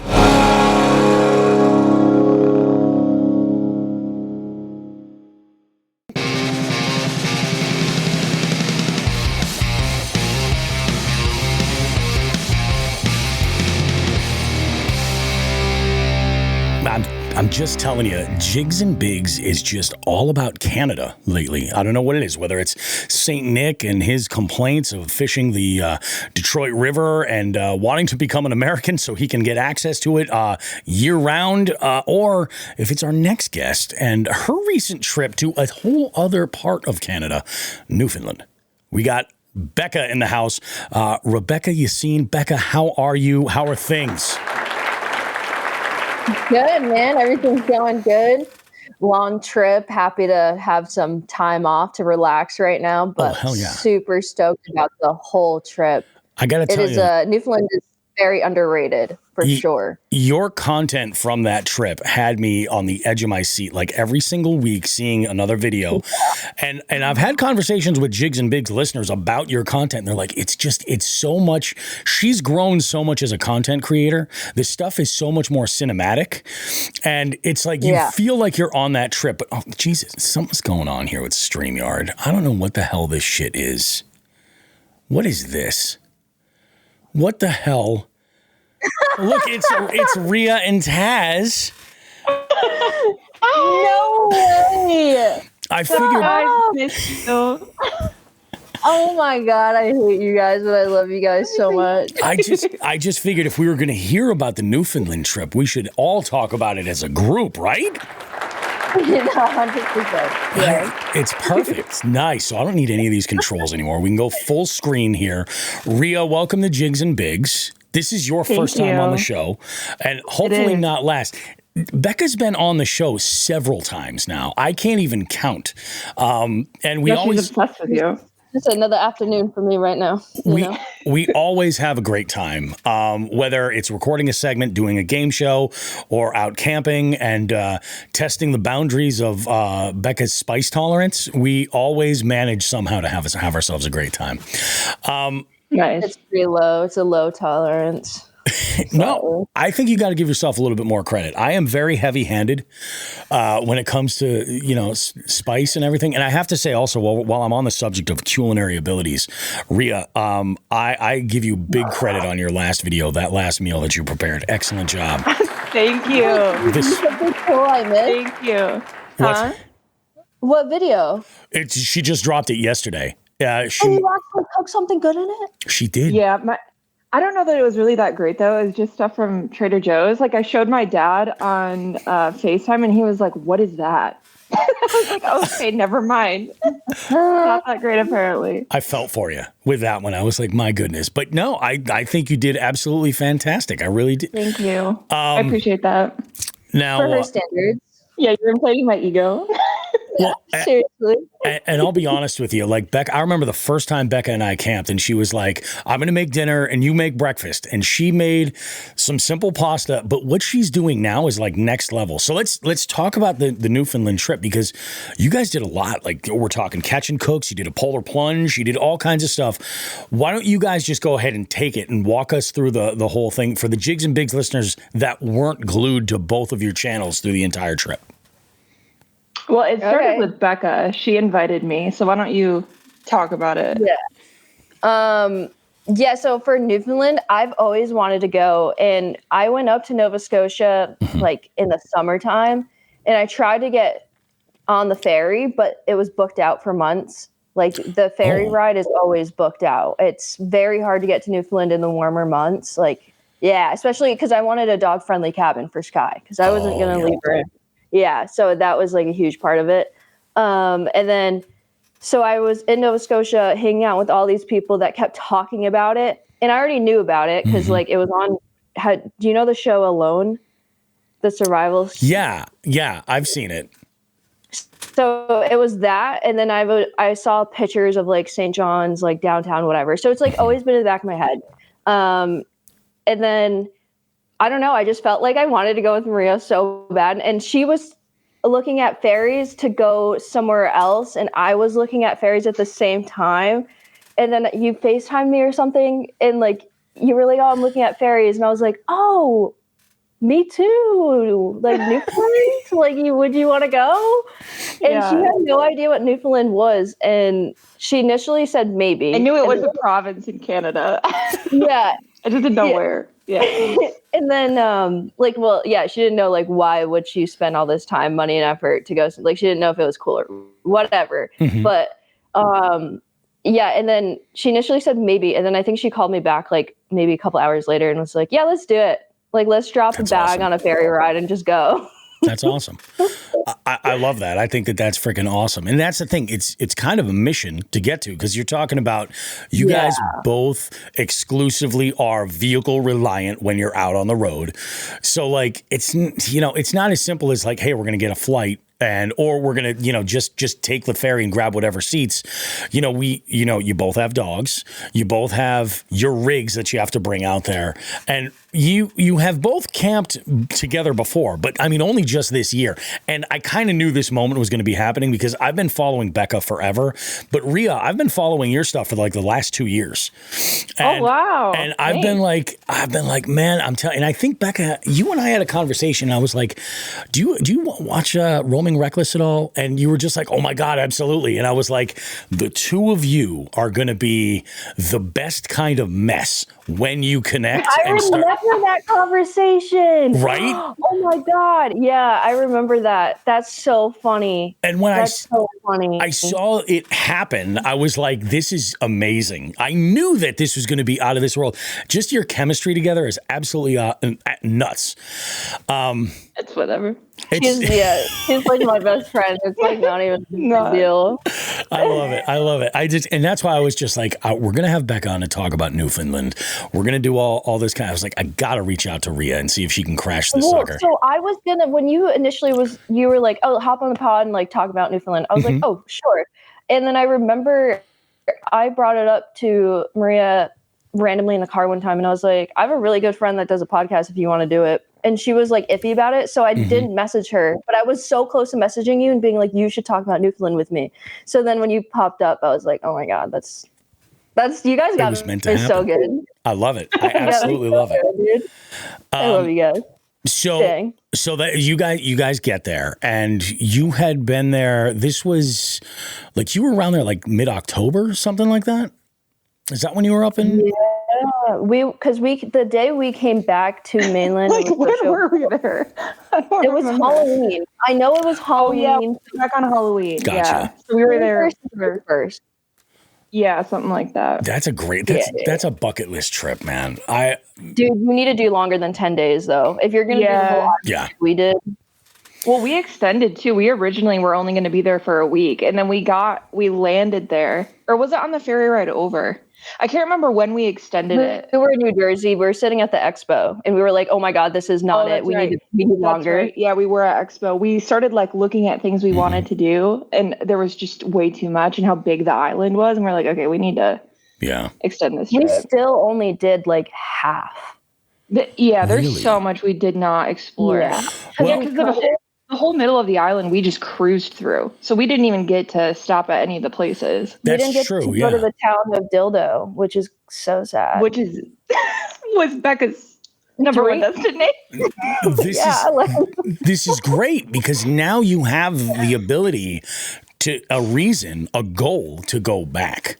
We've talked about it, and conquer Dildo. That's what I'm saying. Hell yeah, dude. Yeah. And there's also the French islands and then we met that guy with moose burgers that we didn't get to go to. And then there's a ferry. If anyone's going to Newfoundland Island, like the island portion, there's you go to Newfoundland Island and then you hop on a ferry to go to Newfoundland mainland Labrador, which is unbelievable. But that's like remote. Like there's nothing. It's wild. It's very scary. So I don't know if I have the guts yet, but whatever. It's funny you talk about missing the entire center portion of the island there, but what was your each of you? What would be your top 3 things that you did do in order? What would you kind of rate the top 3 moments of your trips in order? I kind of want to see how they line up. The first thing for me that always comes to mind is the polar plunge and that whole campsite that we had right by the waterfall. Becca and I looked out so much because every time we were just like, oh, let's go see what this campsite is like. We would get there and be like, are you kidding me? This is the most scenic, beautiful. And we were alone. Mm-hmm. People easily could have come and camped next to us, and we got that spot to ourselves. Well, we went off season too. No one that helps. Yeah. So I would say that is one for me. That first campsite also where we were skimming rocks was super beautiful. And then I'm trying to think, we did so much. I almost forget everything we did. Getting screeched in was iconic. That was amazing. Yeah. That was amazing. So I was I don't hate rum. I like the vanilla rum, the coconut rum. Yeah. But that was really bad rum. Screech, so Screech is rum. What's it taste like? What would you compare it to? Poison. Like what's it like? Toilet water. Yeah. Like is it like bitter? It tasted more like bourbon for some reason. You know? Okay. Like, am I crazy? No, Yeah, she's saying crazy. No, because I like whiskey. I don't think it tasted like bourbon. It just tasted like really, really poorly made. Don't come for me, but it was just like really bad. You know what I mean? Okay. Like, it's made in Newfoundland, and it's like a Newfoundland loved liquor. But I personally, it's probably an acquired taste. I will say, I got a big kick out of the whole ceremonial process of it. I think that bartender had like loads of personality. Like he was hilarious. We didn't put everything in either. Like it was. I bet it was a lot longer than it looked. Like we were probably going through that process for like at least a half an hour. Don't you think? More, I think an hour, because then people started coming in too, and then he was like waiting, and yeah, he was and he just loved to flirt with Maria, which was elite, like so funny. Well, when you had to kiss the cod, I have questions about the cod. Where did he pull a random cod from, and how fresh was this cod? It wasn't like a real fish. It was like a carving. But when I tell you, it was a frozen cod. It was real. It was? No, it wasn't. Yes, it was. It was a frozen fish. It looked like it was real. It was on a wooden handle, like carved in. No, buddy. Yes. It was. We have to call them. Yeah. Well, it's kind of funny because we do have another. No, I'm kidding. We don't. Imagine. The thing that I found really interesting about that process is everybody has to kiss the cod. So you're basically making out with a ton of strangers. Mm-hmm. But the way that he cleanses it for everybody was he just ran it under the faucet for 2 seconds and then was like, all right, here you go. Kiss the cod. At least he did that in a pre-COVID world. It would have been like, you'll be fine. We'll put some dirt on it. True. You know? Right. You know? True. Very true. Yeah, that's no, it was absolutely wild. I got such a kick out of that, and your reaction, Becca, when I don't know if he leaned in a little bit to put it closer to you, but you're like, you pushed it in. What the fuck? It hit my teeth. Luckily, I wasn't open mouth, but it hit my teeth so hard. I was like, okay, you know what? Can you imagine if your mouth was open? And deep throat it. Your trip on the boat, I don't know. I don't know if it was that day or the day after, but when you had gone, this is when you went into the cave and you said that the second half of this tour was just a bit much. Conditions that looked rough. It really did. I wanted to put more in how rough it was, but honestly, looking at the footage, I was like, I can't even put this in because it looks bad. Yeah. Because it was so the way that it was you would slam down on these seats and they were on springs to kind of absorb the shock. But the next day, Becca and I were both oh, my back is wrecked. This is terrible. All my footage was super shaky too. Oh yeah. And I'm not going to say the guy didn't know what he was doing or anything, but the way he was riding the waves, you know how you properly ride waves at an angle? He's a captain. He should know how to ride waves. And I was watching him ride the waves, and I could tell that he was purposely doing it wrong so we could get the experience. Yeah. And I was at one point I was like, you need to stop. You're purposely slamming straight into waves, not riding them. And it was just 2 dogs. Yeah, and that was also the part. We had 2 dogs, and you knew the dogs was there. Sure, in the beginning it was fun, but towards the end they had just enough, I'm sure. Yeah. Yeah. So Becca I was also had to help the guy park it. Do you remember that when we were coming back? You're like, do you need help? I think you should swing out this way. And he was like, well. There was no wind, and that was his excuse. He was like, there was no wind, usually wind helps you. And I was like, I don't know about that, but I don't know about that. I've parked the boat quite a few times. Maybe the Canadian transfer rate. I don't know how that works, but that is nuts. I got to tell you, Becca's one of the only people I would trust to move my boat without even thinking about it. It'd be 100%. Becca's my homegirl. Yeah. I'm a trustworthy person with other people's stuff for sure. I remember the first time I met John B. He made me back his boat in, back the trailer in, do everything for him, and I was like, okay. But it's fun. Also, I think that might have been a little hazing, if you were joining a frat. 100%. I got hazed like the entire time. Yeah, I had to believe do it. everything. I believe it. Yeah. Rhea, I'm curious, what's your take on actually fishing with Becca? She just watches. Okay, rude. Let me answer. No, here's the thing is like she's such a G about it, and I feel like a proud mother. Like when we were in Newfoundland, like we had like a really rough kind of like couple of days leading up to that day, and Sky was sick, and then I lost my drone, so I was like, mourning that. And then when she got into the mackerel and just started like popping them out, I felt like a proud like stage mom. I was like, that is my girl. Like, yeah, she's awesome. My dad is like a big fisherman, so I grew up wanting to fish, but I was always too small to like go to the rivers with my dad and brother. So I guess I kind of like lived through her when we fished together. No, I think the next time I'm gonna make her into fishing. She's gonna love it. I'm into it. Like I send Becca reels all the time. Like, can we do this? I don't even know what type of fishing it is. Like, I'll just see a video and I'm like, can we do this? Or like, she sent me a bow fishing video for someone like shot a carp, and she just sent me the reel and she's like, can we do this? I was like, yeah. Like we really want to go ice fishing together this winter, so like I'm into it. But yeah, I'm obviously have no skills. Becca's a G. She is a G, and she's especially a G when it comes to ice fishing. Like, I don't know as many people who are as hardcore about fishing on hard water than Becca is. That's not my jam. Count me in, dude. Yeah, me too. I just love the cold. Yeah, I'm down to go and drink on the ice and cook and whatever. For me, it's more of a social thing. But next time, Rhea, the two of you guys have something going on. Let's plan a day. We'll take the boat out. We'll go and we'll get on some bigs. We'll see if we can cross off. We'll have our own little multi-species scavenger hunt, and we'll see what we can do. Okay, I'm down. I'm always down for a boat day. I know Becca's I'll slow you guys down 100% because I'll be like, what am I doing? It's all good. Feel free. Okay. I want to properly prepare you because Becca knows how it is. But yeah, it's all. I love. One of my favorite things is fishing with noobs. You know what I mean? Just folks who are just getting into it. Like, hey, let's see if we can teach you some stuff. Try and get you that experience. And then, to me, there's nothing greater than somebody just holding a fish, like holding an absolute big, and having that look on their face. You know what I mean? That's right. That's what I'm looking for. Man, that's freaking awesome. So let's talk about that polar plunge, because you needed 2 takes for it. Right.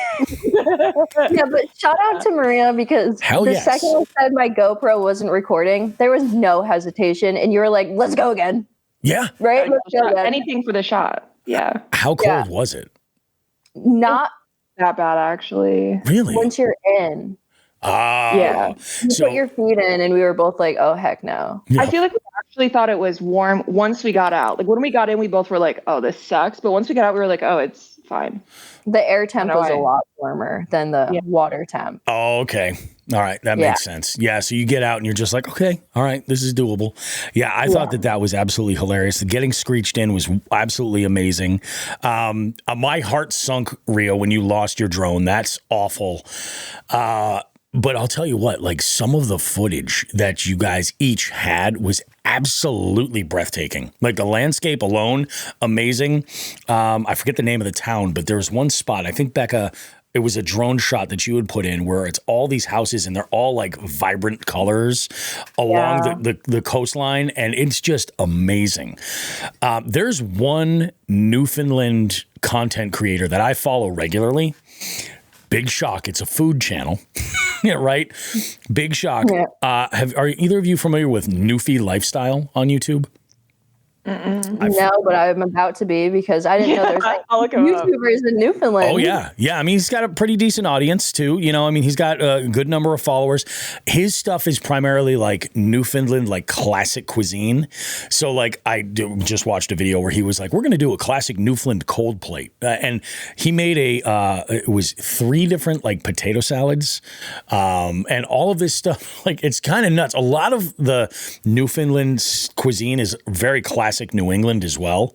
Like, I feel like, Becca, if you look at this guy's channel, you're going to roll your eyes a little bit and be like, what?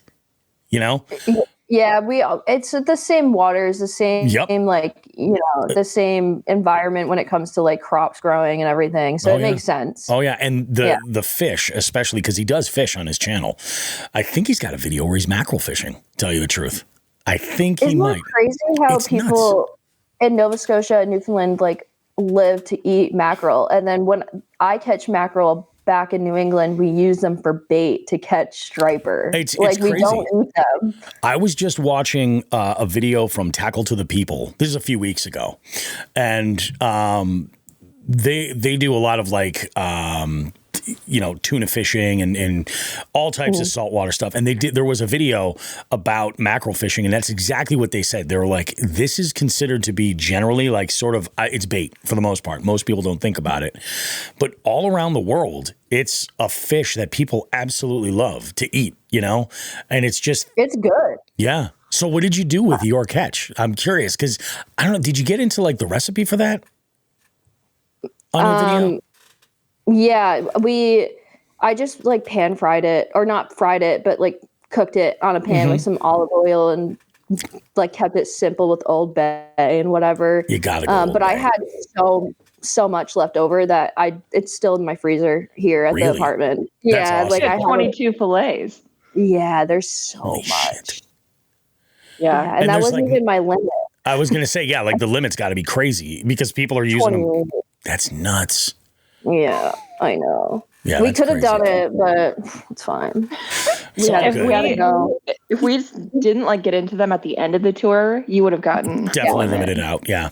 Yeah, for sure. Yeah, I wish we could have kept that cod. That day, I was going to say that cod was something else too. Like that was a good catch. So fat. It was so fat. We need to do, Becca, is I'm saying it right now. 2025 is the year I'm dipping my toe into striper fishing in the river. In the river, when they start running up the river, I'm dropping the boat in there, and my goal is to catch my PB striper, which is any striper.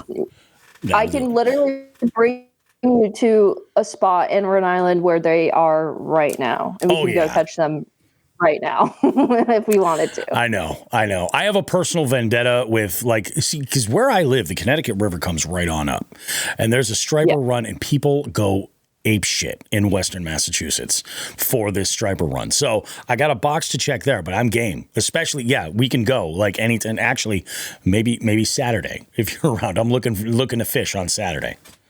Is it a boat situation, or are we taking the? Or we bank fishing? You could probably put a boat in there. It is definitely like a boat launch. I love that. I would bring kayaks just in case, and the boat. We could do both, and if one fails, hop in the yaks or a John boat. I have the canoe. We can figure it out. We'll figure it out. We'll figure it out. Yeah, I can drop that boat in a lot of places and make life a lot easier. But we'll see. We'll figure it out. Yeah, I've never caught a striper. I'd like to make that happen, and I'd like to catch one on artificial. I want Maria to catch a striper. I want you to catch like just a giant fish that you have to reel in for like 20 minutes and you're just struggling. I caught a trout in Alaska. Heck That's pretty badass. Yeah. My dad seemed pretty hype about it. I don't know. But that was like a little bit of a fight, and I had to be like coached through it because I kept like dropping my rod and stuff. You know what I mean? Yeah, like, you gotta keep tension.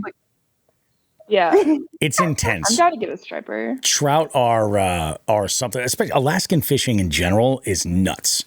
It's crazy. It really is. I have there's a couple who recently just started playing trivia with me, and she is born and raised in Alaska. They relocated down here, and I'm like, so for you, this is like coming down south, and she's like, oh.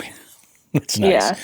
Yeah. And they would, when they were up there, they're like, oh yeah, fishing isn't like what I do or like what Becca does, like leisurely, like going out for the adventure and chasing this. It's like, no. You're going to die if you don't fish. Like you need to fill your freezer to get through the winter. And it's intense. It's crazy. So that's a bucket list fish that I would be stoked about, Rhea. Were you fly 100%. Fishing or how'd you catch it? No, I there's no way I could fly fish. I bet you she'd kill it fly fishing. I honestly, I do not know the first thing. My dad's going to kill me. He's going to watch this and kill me for not knowing what type of I don't know, whatever you catch trout in or with in Was Alaska. it the same? Was it the same like it was the same reel? setup. So it's conventional. Okay, Okay. Yeah. Spinning. Yeah. Okay. Yeah. Nice. All right, Very nice. All right. No worries. I only ask because a lot of folks, when they talk about trout fishing, a lot of people immediately go and think fly fishing right off the rip, which I totally understand. But I have a specific way of trout fishing that I am just absolutely in love with, which I think is a whole lot more fun. And it's BFS fishing, power fishing for trout. It's so much fun. And they just like, I caught a rainbow trout on an Alabama rig recently, a giant, like a 19-inch. Savages this time of year. Unbelievable. I told Becca I really want to catch one of those huge tuna. Like the 1,000-pound ones that will like kill you if they move wrong. I want to go catch one of those. Ria's gonna get on a Goliath grouper. Watch, that's gonna be her deal. Dude, I know someone that can put you on a Goliath grouper for a place that you're planning on going soon. Just saying, because that's where I hooked my first one. Was where you're going. Wait, you've caught a Goliath, Becca? I was out with my buddy, and he's a charter captain. Yeah. I don't want to say the spot because I'm not trying to blow don't blow it up for sure. And he was like, yeah, we can catch one in 2 seconds. And we dropped down like rope because like you can't use line. Like it was like thick rope. And we just sat there 2 seconds later and we fought it for like 5 minutes, like just like going like this. He's behind me, I'm in front, and it came off. And then another species started going off, and then we just switched. But I've hooked into a massive one, and it didn't. Yeah, that's fucking amazing, though. Yeah. Oh, of course. But that's amazing. They're insane. It's literally like it's kind of like when you like pull up an anchor with that's literally what it was, but like a 1,000,000-pound anchor. Yeah, like, that's moving. Yeah, that's nuts. Well, barely. Let's talk about the stuff that you didn't do. Like, what are some things that's on Newfoundland version 2 Electric Boogaloo for you? One thing that I was super geeked about that we ended up not being able to do that was very devastating for me was the French islands that are right off the coast. Okay. Because I really wanted to. France.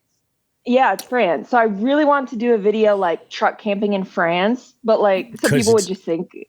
Gotcha. Yeah. It's owned by France, so. Yeah. Oh. And the way that it works, like pay in their conversion rate, whatever their currency. Oh, yeah. We weren't able to go because they ended up running out of room for the vehicles or something on the ferry back. Was it? Yeah. So we didn't end up. But I would. Yeah. But I would definitely do that on round 2. Yeah, 100%. That's freaking awesome. What about you, Becca? What about you? What's something that you would be like, yeah, we didn't do this, but next time it's happening? I definitely wish I wanted to hop on that ferry and go to mainland Labrador. Yep. Really bad. But it's, you would have to be very prepared to do that. And we definitely weren't. And we definitely did not have time. And I would have loved to go see that guy, CJ, that gave us the moose burgers and everything. BJ, I think. BJ. Yeah. That would have been amazing. But you bring up some, you actually reminded me of something I wanted to ask. So the moose burgers, thumbs up from both of you? Oh, yeah. Yeah. I swear. What was it? Goat's milk. Mm-hmm. What did you think of the goat's milk? It was like drinking like butter. Like it was so smooth. Like it was unreal. And how did you do with the goat's milk, Becca? Okay. I think I did. I just got like, when you get anxious and your stomach hurts. Yeah. Oh, I think it was anxiety bellyache. I don't think it was an actual like stomach ache. I think I just like tweaked myself out at night, but I was good. I'm wondering, and I would suggest you experiment with this before we camp, but I'm wondering if goat cheese would be, I know. You know what I'm saying? Because it's one of the things, Rhea, when I camp with Becca, I have to change a lot of the recipes, and I'm more than happy to do it for sure. In fact, I kind of like the challenge. We made breakfast tacos one time, and I used that plastic cheese, what's the brand? Daya or something like that? Mm-hmm. Daiwa or Daya. It's Daya, yeah. And I mean, it wasn't terrible. It just melted kind of funny and had a little shine, Yeah. Life It's shiny. But I love goat cheese. I'm all about it. So if that works for you, that could be something pretty good. And then I'm wondering about like sheep's milk cheeses, like how those work. Yeah, I don't know. Yeah, I mean, so again, scared. Like I'd feel terrible being the one that's like, oh yeah, we're going to use Romano. It's a sheep's milk cheese. This will be much better. And then all of a sudden for the rest of the camping trip, Becca's just done, Yeah. I know. I got to man up and like just do it one day, like knowing that I have nothing coming up for the next week and just like try it. Yeah. Have a little go to Whole Foods where they have the samples and just like, okay, how do we do? Am I in the, interesting. One day. I saw the goat's milk and I was like, that is nuts. And then I've heard that actually moose is fantastic. Yeah, it was so good. That's pretty cool. I thought it was great. That's amazing. So I'd like if you guys could give a tip because this is a big trip. 10 days is a big deal. Could you guys give the Jigs and Bigs audience a little bit of insight as to like what it's like, the best ways to go through planning a trip of this amount of time, like dedicating something like that? For the most part, you guys were pretty much dispersed camping, or at least it seemed like it was pretty much dispersed camping. But yeah. I mean, aside from that, sometimes you're not going to have that option depending on where you're going, and you got to like work around it or something. But like, how did you guys plan all this stuff? Did you really create this giant itinerary, or did you wing it? We like knew what we wanted to do, but we winged everything. Yeah. Basically, what we did is we would get to camp, and then the next morning we would wake up and we would find the nearest Tim Hortons, and we would go and sit down and plan out that day or two. Yep. And then there you go. We would just do that the whole trip. Neither one of us is super like, OCD or type A. We both were just like, oh yeah, whatever. Yep. So if you plan too far ahead for a trip too, like that's when you lose out on doing other things, I agree. So I feel like it's the best way to do it. Like we knew what we wanted to do and we had ideas and obviously couldn't do them all, but like not having a strict schedule just like made it easier for us to like find the waterfall spot and like stuff like that. Yep. Like, Yeah, that's true. That's definitely true. Water. She makes fun of me for how I talk. Becca doesn't say water. She says water, like utter. I know. Waterfall. I know. Becca, actually, if I didn't know, Becca was from Rhode Island originally, 100%, I'd be like, oh, Becca's from Philly. Yeah. It's the Jersey, like Philly accent that Rhode Islanders have. And then I have like a Portuguese weird mixture with some words I say, and I just sound stupid. You don't sound stupid, Becca. I like to say that your voice has personality. I think that's the way. You know what I mean? That's what I'm saying. Personality. I mean, so can't find me anywhere else. I agree with you guys about leaving like that wiggle room. I think this next question might potentially piss off some Canadians. You guys seem split on Tim Hortons. I love Tim Hortons. Trash. Trash. Rhea, I'm with you. Oh my God. Okay, I can't listen to one right now. I had Tim Hortons the entire time I was there because it was the only thing we had. Yeah. So like I'm the kind of coffee drinker that I need coffee even if it's gross coffee. Yeah. So that's why I went. But tell me why no one at Tim Hortons can ever get an order right. Like every single time something would go wrong and I'd have to go back and be like, actually this is almond milk, or actually it was iced. Sorry. Like they never could get it right. And it's just so weak. In my opinion, it's like drinking water. Yep, water. I 100% agree. Tim Hortons coffee is very weak. I feel like Tim Hortons and Dunkin' Donuts are just like meh. Yes. Yes. And Rhea, I appreciate that you're a coffee connoisseur like myself. Thanks. You're a French press user primarily. AeroPress, yeah. Oh, okay. Is that your preferred brewing method? Yeah, I'm not super picky when it comes to. My brother gets really into that. What's like the one that's like it looks like an hourglass percolator? No, that's a what do they pour over? Okay, well, there's like really fancy ways to do that, and I don't really care about all that. Chemex, like whatever gets the job done. Yeah. I'm with you on whatever gets a job done. I started using a French press when I camp because I feel like I was using a percolator. Percolators are great, but I just feel like I don't get as consistent because I might forget and leave it boiling, and come back to it like a minute and a half, 2 minutes too late or something like that. And it doesn't. Yeah, temperamental. I don't think Becca has had my coffee since I started using a French press, but there was one time we camped. In upstate New York, we went somewhere and you made me. I thought that was percolator. That was percolator, and that actually came out really, really good. That was and actually, Rhea, I'm going to send you a can of this coffee. Do you prefer ground or whole bean? Ground. Ground. I'm going to send you a can of my favorite roast from Monsoon Roastery, which is a local roaster where we are. It's called Liquid Sunshine, and it's a light roast, but it is dynamite. Especially if you're a black coffee drinker, like you're going to love this stuff. All right, I'll send you my favorite from Alaska. Because I swear, the best coffee on earth is from North Pole, Alaska. Do you like cinnamon? I do like cinnamon. I mean, if you ever get the chance to meet me in person, you're going to be like, oh, there's nothing he doesn't like. Okay. You know what I mean? Yeah, he's not a picky man. No, not at all. But yeah, speaking of that time in upstate New York, Becca, I remember making that pot of coffee and you were just like, oh yeah, I'm going to try it. And she slammed like a whole tumbler of this. I was like, oh my God. Because that was the time when Sky was not feeling great and she was going to go and salmon fish. And she's like, I don't know, this might be a kind of a crazy trip. And she was like, we got to get on the road. And she just slammed this thing. I was like, oh my God, there's going to be a rest stop that is going to be in trouble when she gets there.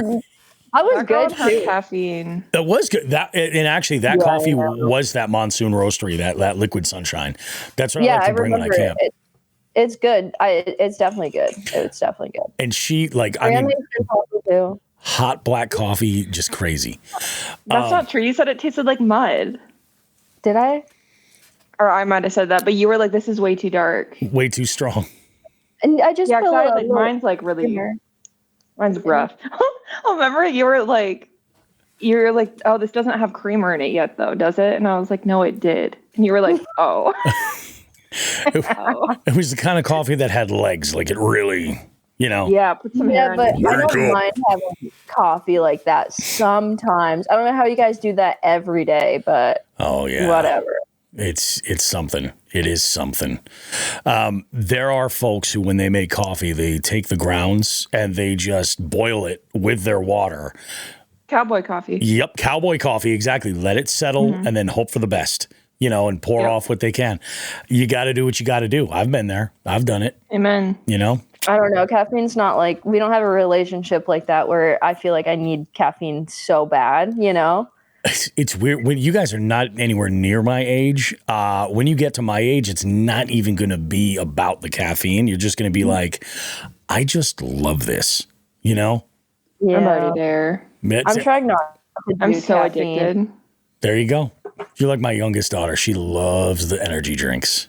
Loves them. I don't love that. I'm trying to also stop energy drinks. I'm like, I don't know. We've been beefing lately. I'm trying to stop, and I went the last 2 weeks that I've been like hanging out, like not doing anything. I've been having matcha every single day because it's like low in caffeine and it's like better for you, and whatever. It tastes like grass.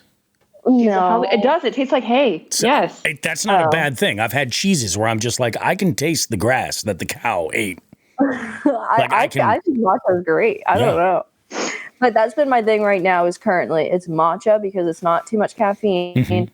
But I went to bed late, so I wanted to be prepared. So I got an energy drink, whatever. No, but I'm trying to be a changed woman. Yep. I'm trying. I don't want to be controlled by caffeine. I'm trying. No, that's fair. You're using it as a utility, so more than you're relying on it. I'm manhandled by caffeine every day. Or my Michigan accent just came out. My caffeine. It really did. That was I'm home in Michigan right now, and so like being around my family and stuff, it's coming out more. Oh caffeine. Yeah. How was your Thanksgiving, guys? Good. It was really good. I got sick. So. Oh, that's no good. Yeah, that's right, because you went to Florida afterwards, didn't you? Oh yeah, no, wait, what did I do that? I thought you went home after. Yeah, I went to Florida and then made it home for Thanksgiving. Oh, okay, all right. And then got sick on Thanksgiving. again. Fun times. Because I ate dairy. Oh, okay. All right. Fair enough. Purposely ate dairy. It's my favorite holiday, and like someone popped off with like sweet potato pecan like topping, and I was like, ooh, and I slammed it, and I was like, oh, I'm fine. And then I went to Lila's family's, and they had another great dish, and I was like, oh, whatever. When in Rome. Yeah, you know what I'm saying? Mm-hmm. It's my favorite holiday. And then I was bedridden for like 3 days. So yeah, that's no fun. That's no fun. I'm just like, my stomach is such a little baby. It's so stupid. Rhea, has Becca told you that she is the reigning champion on the Jigs and Bigs Something Fishy trivia series? Yeah, she might have mentioned that actually. It's not much of a champion. It's not a big deal, guys. It's like whatever, I'm a champion at whatever I do. I would highly recommend checking this out because she went head to head. She chose her opponent. You guys are amazing. She chose her opponent and threw down significantly. Now, I'm impressed. I was on the edge of my seat during this entire game. It came down to the last question. Ryan is a very good like competitor too. I picked Ryan because he knows fishing very well, and I was like, it would be fun, but I'm still pissed at you about the noodling thing. Oh, I got you good with that all the time. Yeah, you're such a douche for that, dude.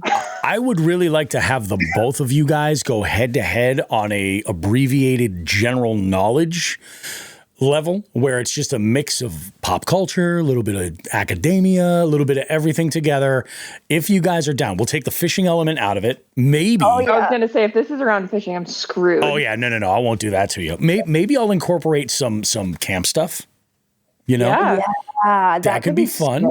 Right? We could do that. Are so competitive. And the issue is that I'm always the one that instigates it, and she always finishes it. So I'm always like, yeah, Becca, whatever. I got this in the bag.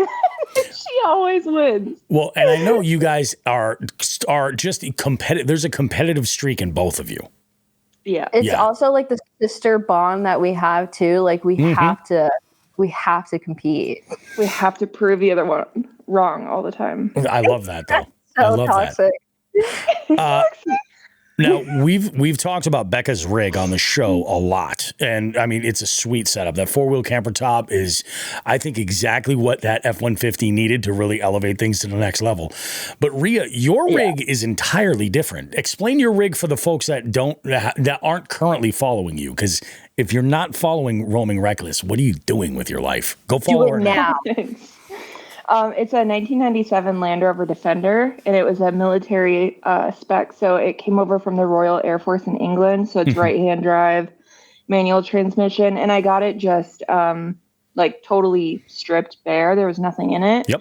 And so a friend of mine helped me build out the interior, which is hanging on for dear life. So I'm actually getting it rebuilt here pretty soon. But yeah, my setup is super simple. On the bottom, it's just built out so that I still can have a stealth mode if I need to like stay at a Walmart or something. Because I'm home right now, but I'm on the road full time. So I don't really stop anywhere. You know what I mean? So like I do need to be able to do stealth. And then I have the alu cab roof conversion. So I have the rooftop tent, but it's accessible like within the vehicle. I think that's one of the best and coolest things about your rig is that you can be contained in there when the elements are crazy and go from the tent to the cab of the truck back and forth like super, super easy. That's awesome. Yeah, that was really a big deal for me, especially like from a safety perspective. I wanted to not, because I liked the idea. My brother was really trying to sell me on like an old Tacoma, but I didn't want to have to get out of the truck and go into the camper shell. Yep. So you get more options that way. And it's an old vehicle, but I think it's really cool that you know the history. I do have one question. I've seen you on your videos putting the rooftop tent back together and standing on the doorway into the cab of the truck and pulling the strap down. How many times have you fallen doing that? Never. I've never fallen. That's amazing. Holy shit. But I think about it. Thank you. Stop. There you go. No. I'm like, what? I haven't fallen. Stop. No, but I think about it every time because my neck will snap if I ever do fall. And I'm like doing that on concrete because I go like inverse. Like my head is like all the way back. It's crazy. You go hard when you're putting that thing. I'm like, oh my God, my ass, like My weight would be able to just pull it right down. Like, that would be at a little bit of an advantage there. But like, I mean, guys, go watch her stuff because she's putting everything into putting this thing down together. And then like, I've seen like, you know, Becca and I have had adventures trying to put a canoe inside her rig where it was not meant to go. Dude, that was so bad. But we made it happen, you know, and that's, you got to. I think that's half of it when you're out and you're camping is that you have to realize that like, regardless of what your rig is or how it's set up, you're going to have to kind of wing it sometimes, you know? That's all I do. Yeah. Yeah. And like funny, the putting it down is so much easier now that my struts are worn in. But when I first got that Alucab, it was so brutal. I used to have to get on the bonnet, get onto the spare tire, crawl onto the roof, and then lean over and grab the door frame and pull down in order to get the thing latched because it was so hard that I like even my weight couldn't get it down. But now it's like rusted and everything. So now it's good. They wear out a little bit and you're like, oh, this isn't so bad. Or you have that moment where you're like, am I actually getting a little stronger now? Maybe I'm fucking ripped. Yeah. We're gym bros. That's what I'm saying. Gym bros. We're bros. We're frat bros now that we did that cold plunge. Like, I love that. I also want to give Rhea a big round of applause because she has amazing taste in music. Oh, thank you. And one of her videos, she's wearing the Beastie Boys hoodie to prove it. You did a trip to New York and you did a lot of the touristy stuff. You bounced around, but you did go and check out the little Beastie Boys shrine that was set up. And your favorite album is License to Ill? It is, yes. That's big time. That you're not the generation that I would be like expecting that to be a favorite album. But props to you. Thank you. Yeah, it was my dad who did it. Back in the day when like you would have an iPod and there would be a master library and that's how you would get songs on and off your iPod. My dad had the master library. So I would go to my dad and be like, Dad, I want, you know, some like cute little teeny bopper. And he'd be like, no, you're going to listen to Eric Clapton. And then after that, you're going to listen to Counting Crows. And then, so he would do that and kind of like construct my music taste, if you will. And then he was like, do you know who the Beastie Boys are? And I was 15. And he tells this story and he's like, I honestly almost didn't put it on there because it's kind of like a rough album. You know, it's like a party album. For sure. He's like, I don't know that my 15-year-old really needs to be listening to this, but like whatever. Yeah. And so I had it on my iPod for a while and it came in on shuffle one day, Paul Revere. I'll never forget it. It was like the wind blew in my hair and it was like a romantic comedy sequence. And I was like, this is the love of my life. Dude, I'm obsessed with them. That's nuts. That's nuts. I'm obsessed with them. Yeah. I wish I could be married to Mike D every day of my life. Yeah. Fair. Mike D. Yeah. Oh, there was that urban legend that he was Dustin Diamond's brother? Yep. From the that's been They debunked. look alike. They do. They do.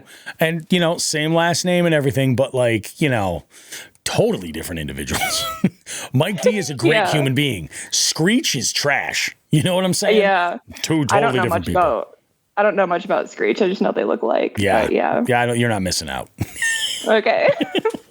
This is absolutely awesome. I am really excited to see what you guys have lined up because I assume after a trip like you've had, I mean, initially kicking it off camping in New England, but then the trip to Newfoundland, I'm excited to see what you guys have planned. Have you talked about places that you want to go and hit together? Becca, what can we expect? I don't want to give anything away, but I think we both decided that like at least once a year we need to do like a big like girls trip again, like like and wherever that might be, but like keep like one-upping it somehow. Yep. And I do think what we have planned for our not what we're like our small one thing we might possibly soon, but the next year I think is going to be like a crazy one-up because of where Maria's going. So yeah, we're just gonna like keep trying to one up it like every year and do like a friendship anniversary trip. I think that's corny. Awesome. No, I love it. Corny. Not corny. I think it's absolutely amazing. And you guys, the content that you create when you're together is out of this world on both of your channels. It's fantastic. It's really nice to be able to get two different perspectives on the same trip and also have a little bit of crossover as well. I think is just absolutely awesome. So you guys are absolutely wonderful. We're huge fans of Becca. We're all also huge fans of Rhea, and the two of you guys together, I think collabing is just amazing. You've inspired me to actually go and get my passport so that I can start going out of the country with my rig. Yes. One of the things, I mean, obviously, like we've got, friends of the show from Canada, Adam Finlay, Nick DeShane, and obviously with you guys going up into Newfoundland and the eastern part of Canada, there's a lot of things that I want to go and explore there. I also kind of want to go to Mexico and do some big bass fishing. Like that's where the massive bass are. That's what I'm saying, Becca. Yes, 100% be safe for sure. Yeah. Like if I'm going to do it, it's going to be with a guide and it's going to be, in a situation because like I'm not looking to get my head cut off. You know what I'm saying? Because shit can happen down there. If you split it with a bunch of people, it's not as expensive as you think. No, I've it's not. Into the Mexico trips. I've considered it. And I mean, the airfare alone, like if you're going to fly and do it like that, the airfare is not that bad. No, it's really not. I would not mind driving and camping. I'd be all right with that, but I just gotta know where the fuck I'm camping because I'm not worried about being on the boat. You know what I'm saying? It's when I'm camping. That's the issue. But I'm scared for you. If you're into it, Becca, let's plan this shit in the winter. I would love. I mean, the land of 10-pound bass. Like it. It's like a dream to fish in Mexico. Yeah, it really is. Yeah, I want a Wells catfish more than anything. You can't get a Wells domestically anywhere. You've got to go to another continent, don't you? Yeah, you have to go to the UK. So, God, I just did a bunch of research on this. But yeah, they're in the UK. Oh yeah. But I will be there catching a Wells catfish. It's happening. So, and this whole push to get my passport and everything. There was in January. There was discussion that I was going to be going to England to not for anything super fun, but it was a gathering of trivia hosts that use the software that I support here in the States. The company is based in York. And I don't know how January is over there, but if possible, I wanted to carp fish and pike fish. Yeah. Well, they got carp year and well, what's that YouTube channel? The two brothers, right? Yeah, but one of them left. Yep. Oh, I forget the name of them. Dang it. They're like the biggest they're UK huge. fishermen. Oh, yeah, they're absolutely unreal. But if you watch their winter content, like they catch them year round, like the pike and the carp. And it's a different sort of beast because out there, you don't get a license and fish. Like there's no public water. You have to pay a fee to go to a place and catch those fish most of the time. That's crazy. But like from what I've understood, like some of the places where you can fish, the fish in that pond are almost like celebrities because they've been there for so long and they're so big that there's like legend about catching. Oh, you caught Gertrude. Holy shit. You know what I mean? It's like that. I've seen that. Yeah. Fucking Gertrude. Because they have like with carp, just to like explain it to Maria, like carp have like these scales that you can tell when they like grow, like what fish is what. Like it's the same fish this person caught because like the scales match up really well. Yeah. Basically. Oh, okay. It's so wild. Everyone like knows what fish you caught. And they're amazing. Like you want to catch a 30 to 50 pound freshwater fish and just be in for the ride of your life. I've never caught one. Becca's caught a number of them. Yeah. Oh, I caught bigger than Fred and Rod.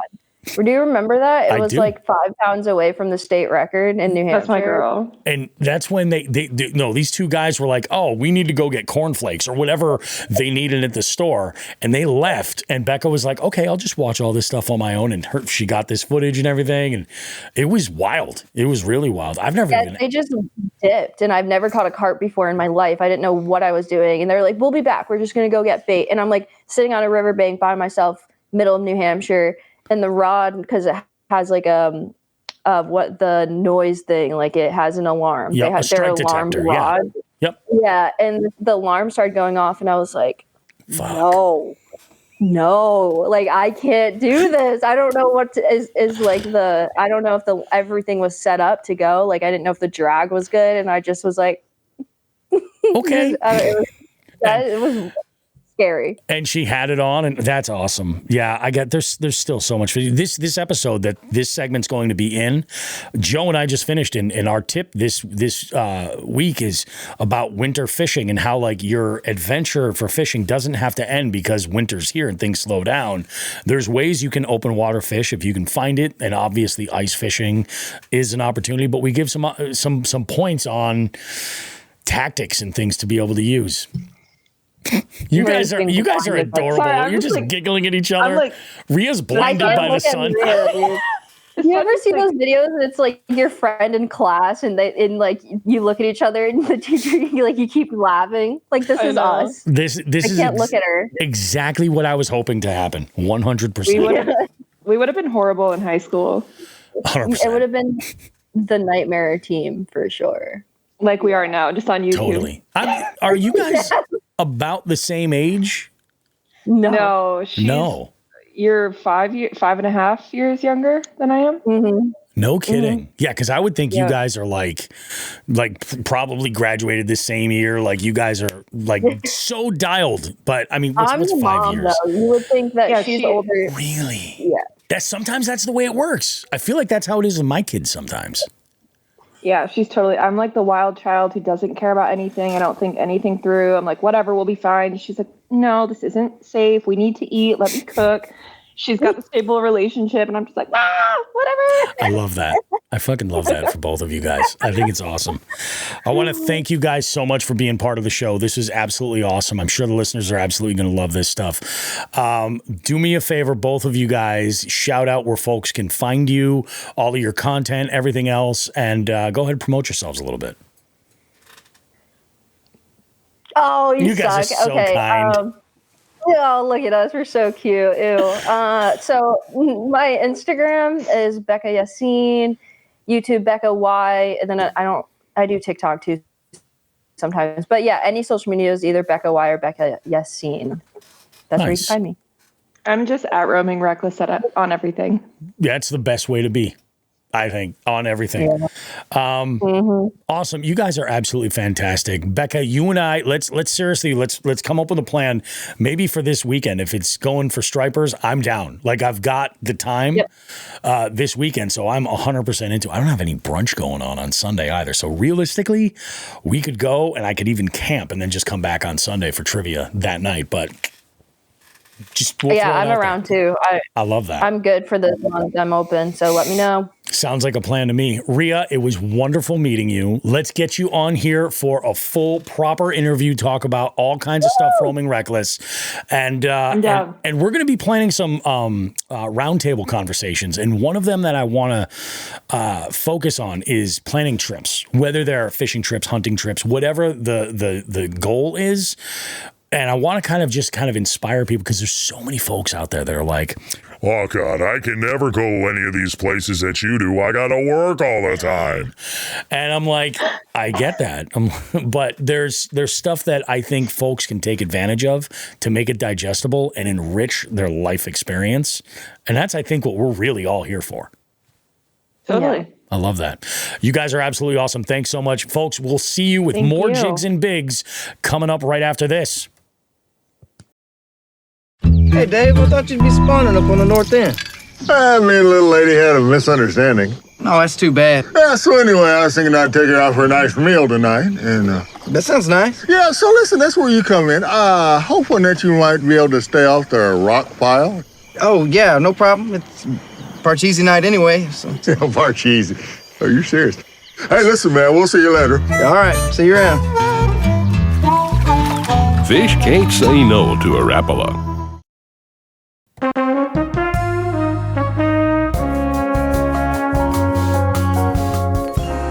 Alrighty, guys. Bobby Roast Beef, Jigs and friggin' Bigs.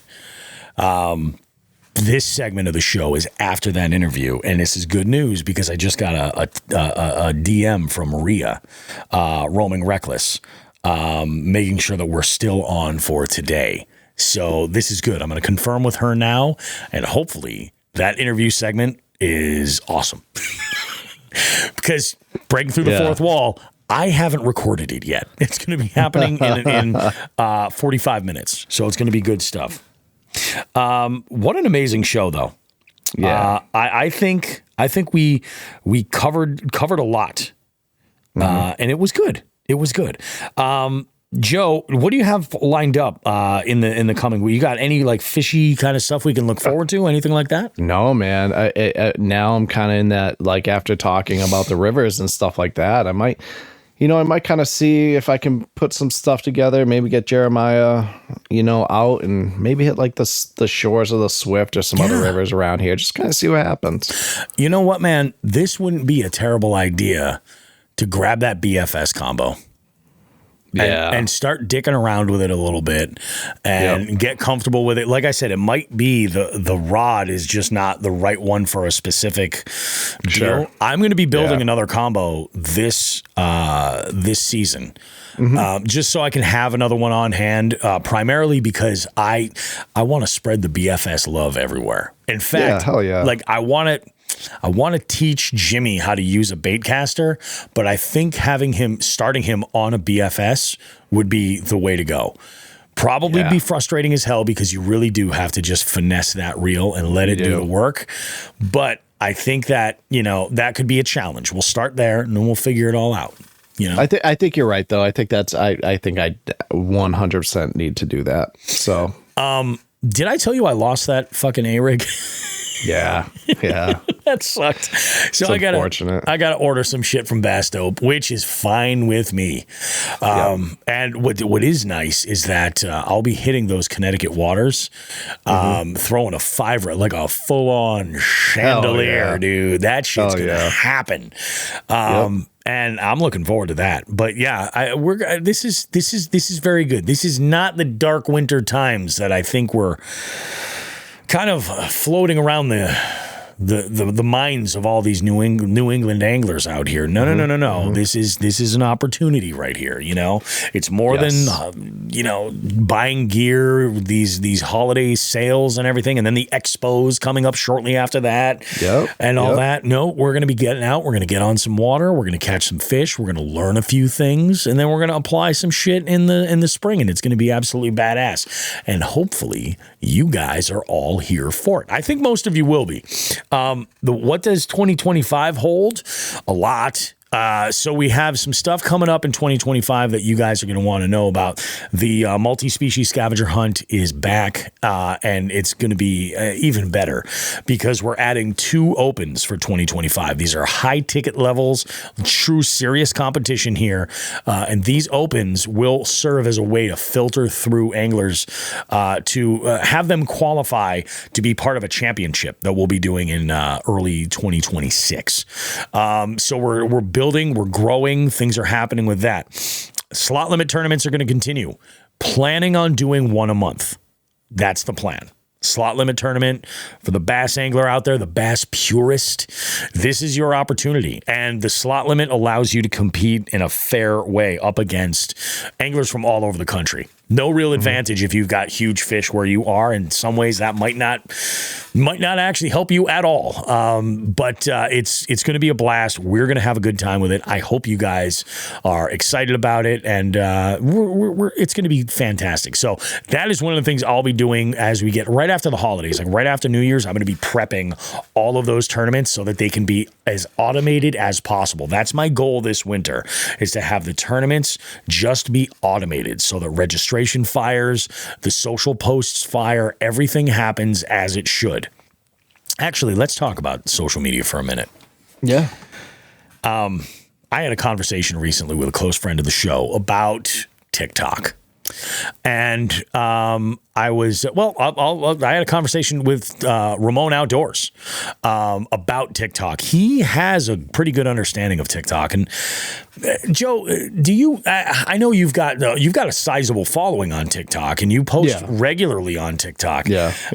Are you a regular as far as using TikTok? Like, do you browse and dude, it's content like more than I should.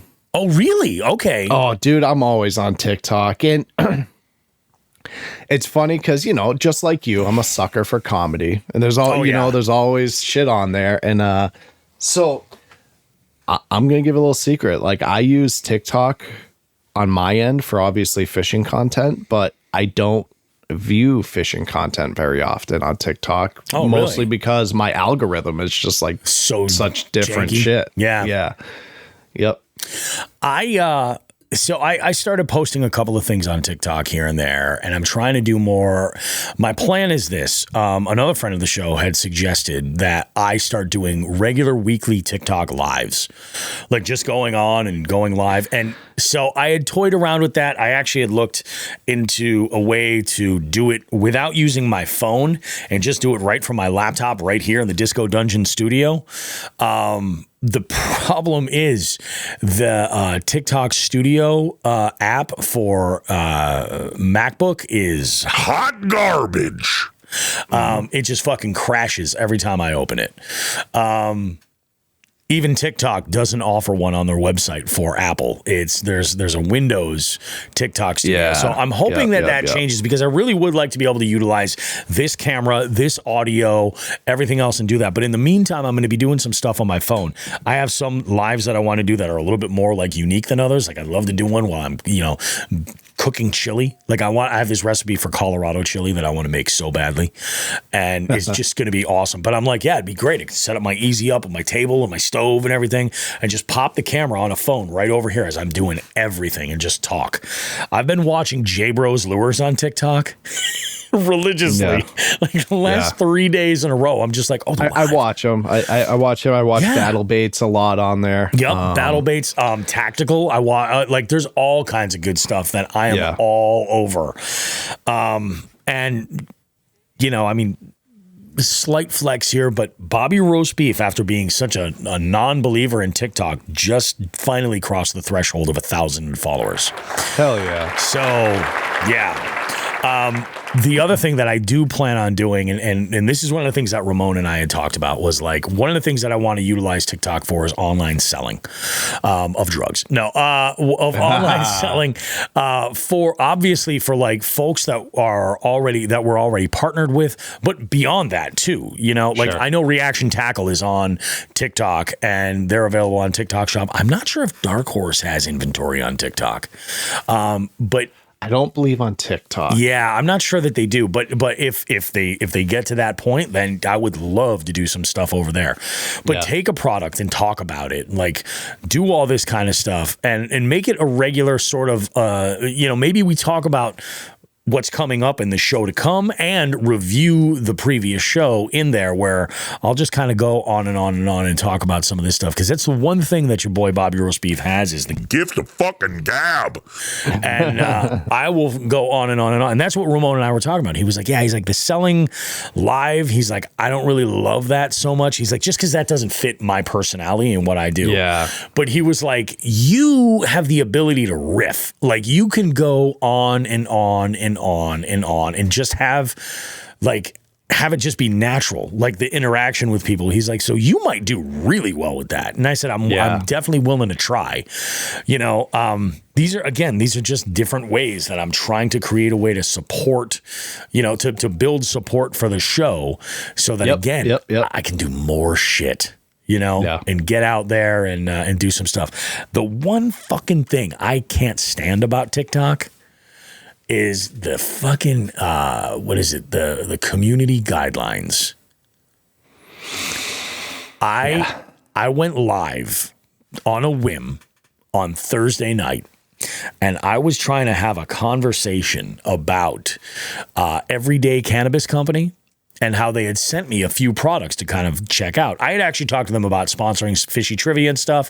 I'm like, well, let's send you some products so that, whatever. I was like, okay. I'm like, so there may be some content coming where I talk about these things, but so far their stuff I love. And they sent me a storage device. They sent me a tool for almost like a utility, like a multi-tool for being a stoner. I'll explain. It's like, for anybody in our audience that's into extracts, like waxes, butters, any type of cannabis extract like that, dabs, you need tools to be able to pull this stuff off because you have to break off pieces, you have to measure things, and there's a little spoon. It's like a little Swiss Army knife, and it's got a little spoon, a small spatula, a pick, all kinds of different stuff that you can utilize for your dabbing experience. I don't necessarily do that. I might give that away. I might do like a contest or something when we do the round table. They sent me like a pre-roll type of container that looks to me like it does have a gasket, like it's waterproof. I want to check it and see how that works. And then they sent me a battery called the Ranger, which I really like, which uses 510 carts. And as I was talking about this, TikTok gave me a notification. I was talking about the battery. Like I pulled the cart out, explaining like how it has this magnet system where you screw this adapter onto a cart and then you just drop it in and the magnet holds it tight. So you can change them out really fast. TikTok like age restricted my fucking thing. They're like, oh yeah. I'm like, you motherfuckers. I've tried doing TikTok lives while driving. I learned the hard way. You can't do that. So, I think I'm just going to have to make it a point to sit down in the disco dungeon, talk about shit on TikTok and see what the hell comes up, what we can do. Yep. Fuck it. Let's have some fun. Fuck it, dude. Let's get weird this winter. Let's get weird. Calling it weird winter. Let's go ahead and do this shit. I think that about does it for me, man. I have to get ready for this interview. What a great show, though. What a great show. Joe, do you have any closing words you want to wrap with? I do not. Another great show. It was fantastic. I think you folks. Oh, there's one other thing I do want to mention to you guys is that one of the things that Ramon and I were talking about was support for, because we were talking about this, like how are people that consume our content, how are they able to support us? And that's really what it gets down to. There was, he was asking me questions about the Patreon for our jig heads, and our jig heads are amazing. They're the best. And I explained how it works and how great it is. And he was like, yeah, he goes, but do you feel like maybe like there are just some folks that don't want to like join on a subscription level with, on a subscription basis rather, for your content, but they would support you maybe once or twice. And I was like, I suppose that exists out there. So he suggested that I put together a buy me a coffee link or a profile so that folks that want to support the show can. So obviously in the description of this podcast, as always, there's information for you to be able to go ahead and sign up on the Patreon, become a jig head, get access to the live shows that we record here that become the podcast. You're able to chime in and check this out. Right now, our schedule is a little bit nuts. It's probably going to get a little bit more dialed as we get through into the later end of winter. But you have the ability to check out all of these shows completely unedited. And if you're in here for the live, you can chime in and provide some feedback on it. But there are folks that just want to support. And, we've had people that subscribe and then they're never able to enter in for a live or something. Well, now with Buy Me a Coffee, you can quite literally just support the show directly. Go ahead and buy a coffee for Jigs and Bigs. And there's a link right there in the description of the show. So if you want to support the show, but you're not looking to have a subscription or anything like that, you can absolutely go ahead and do that. And we appreciate it, of course. We're probably going to be doing some Buy Me a Coffee shout outs as well for those that do support the show over there, just so that way we can do a little something extra for them. And yeah, that'll about do it. But let's go ahead. We'll wrap this sucker up. I got an interview to do. This is going to be awesome. Then I got to take the boat for a drive and then get that cover on it. So we're going to make that shit happen. I'm not going to fail the Lund any longer. It ain't going to happen. You guys have yourself a great one. As always, please go ahead and continue to tag us in your fishy posts on social media. We love to see that you guys are getting out there and making shit happen, even if we're not necessarily able to, especially for you guys in other locations of the country. Like, tag us in that stuff. Trust me. We want to know that you're absolutely out there getting it, and that's what matters. We'll, of course, reciprocate with shares, likes, follows, all kinds of stuff like that, because we appreciate you guys, and we know that your fishy shit is just as fishy as our fishy shit, and we appreciate that. As always, you guys go ahead and have yourself the best week you can freaking muster. We'll see you in 7 days with more Jigs and Bigs goodness. On behalf of Who the Fuck is Joe Brown, I am Bobby Roast Beef. Don't you forget, like we always say, tits and ass.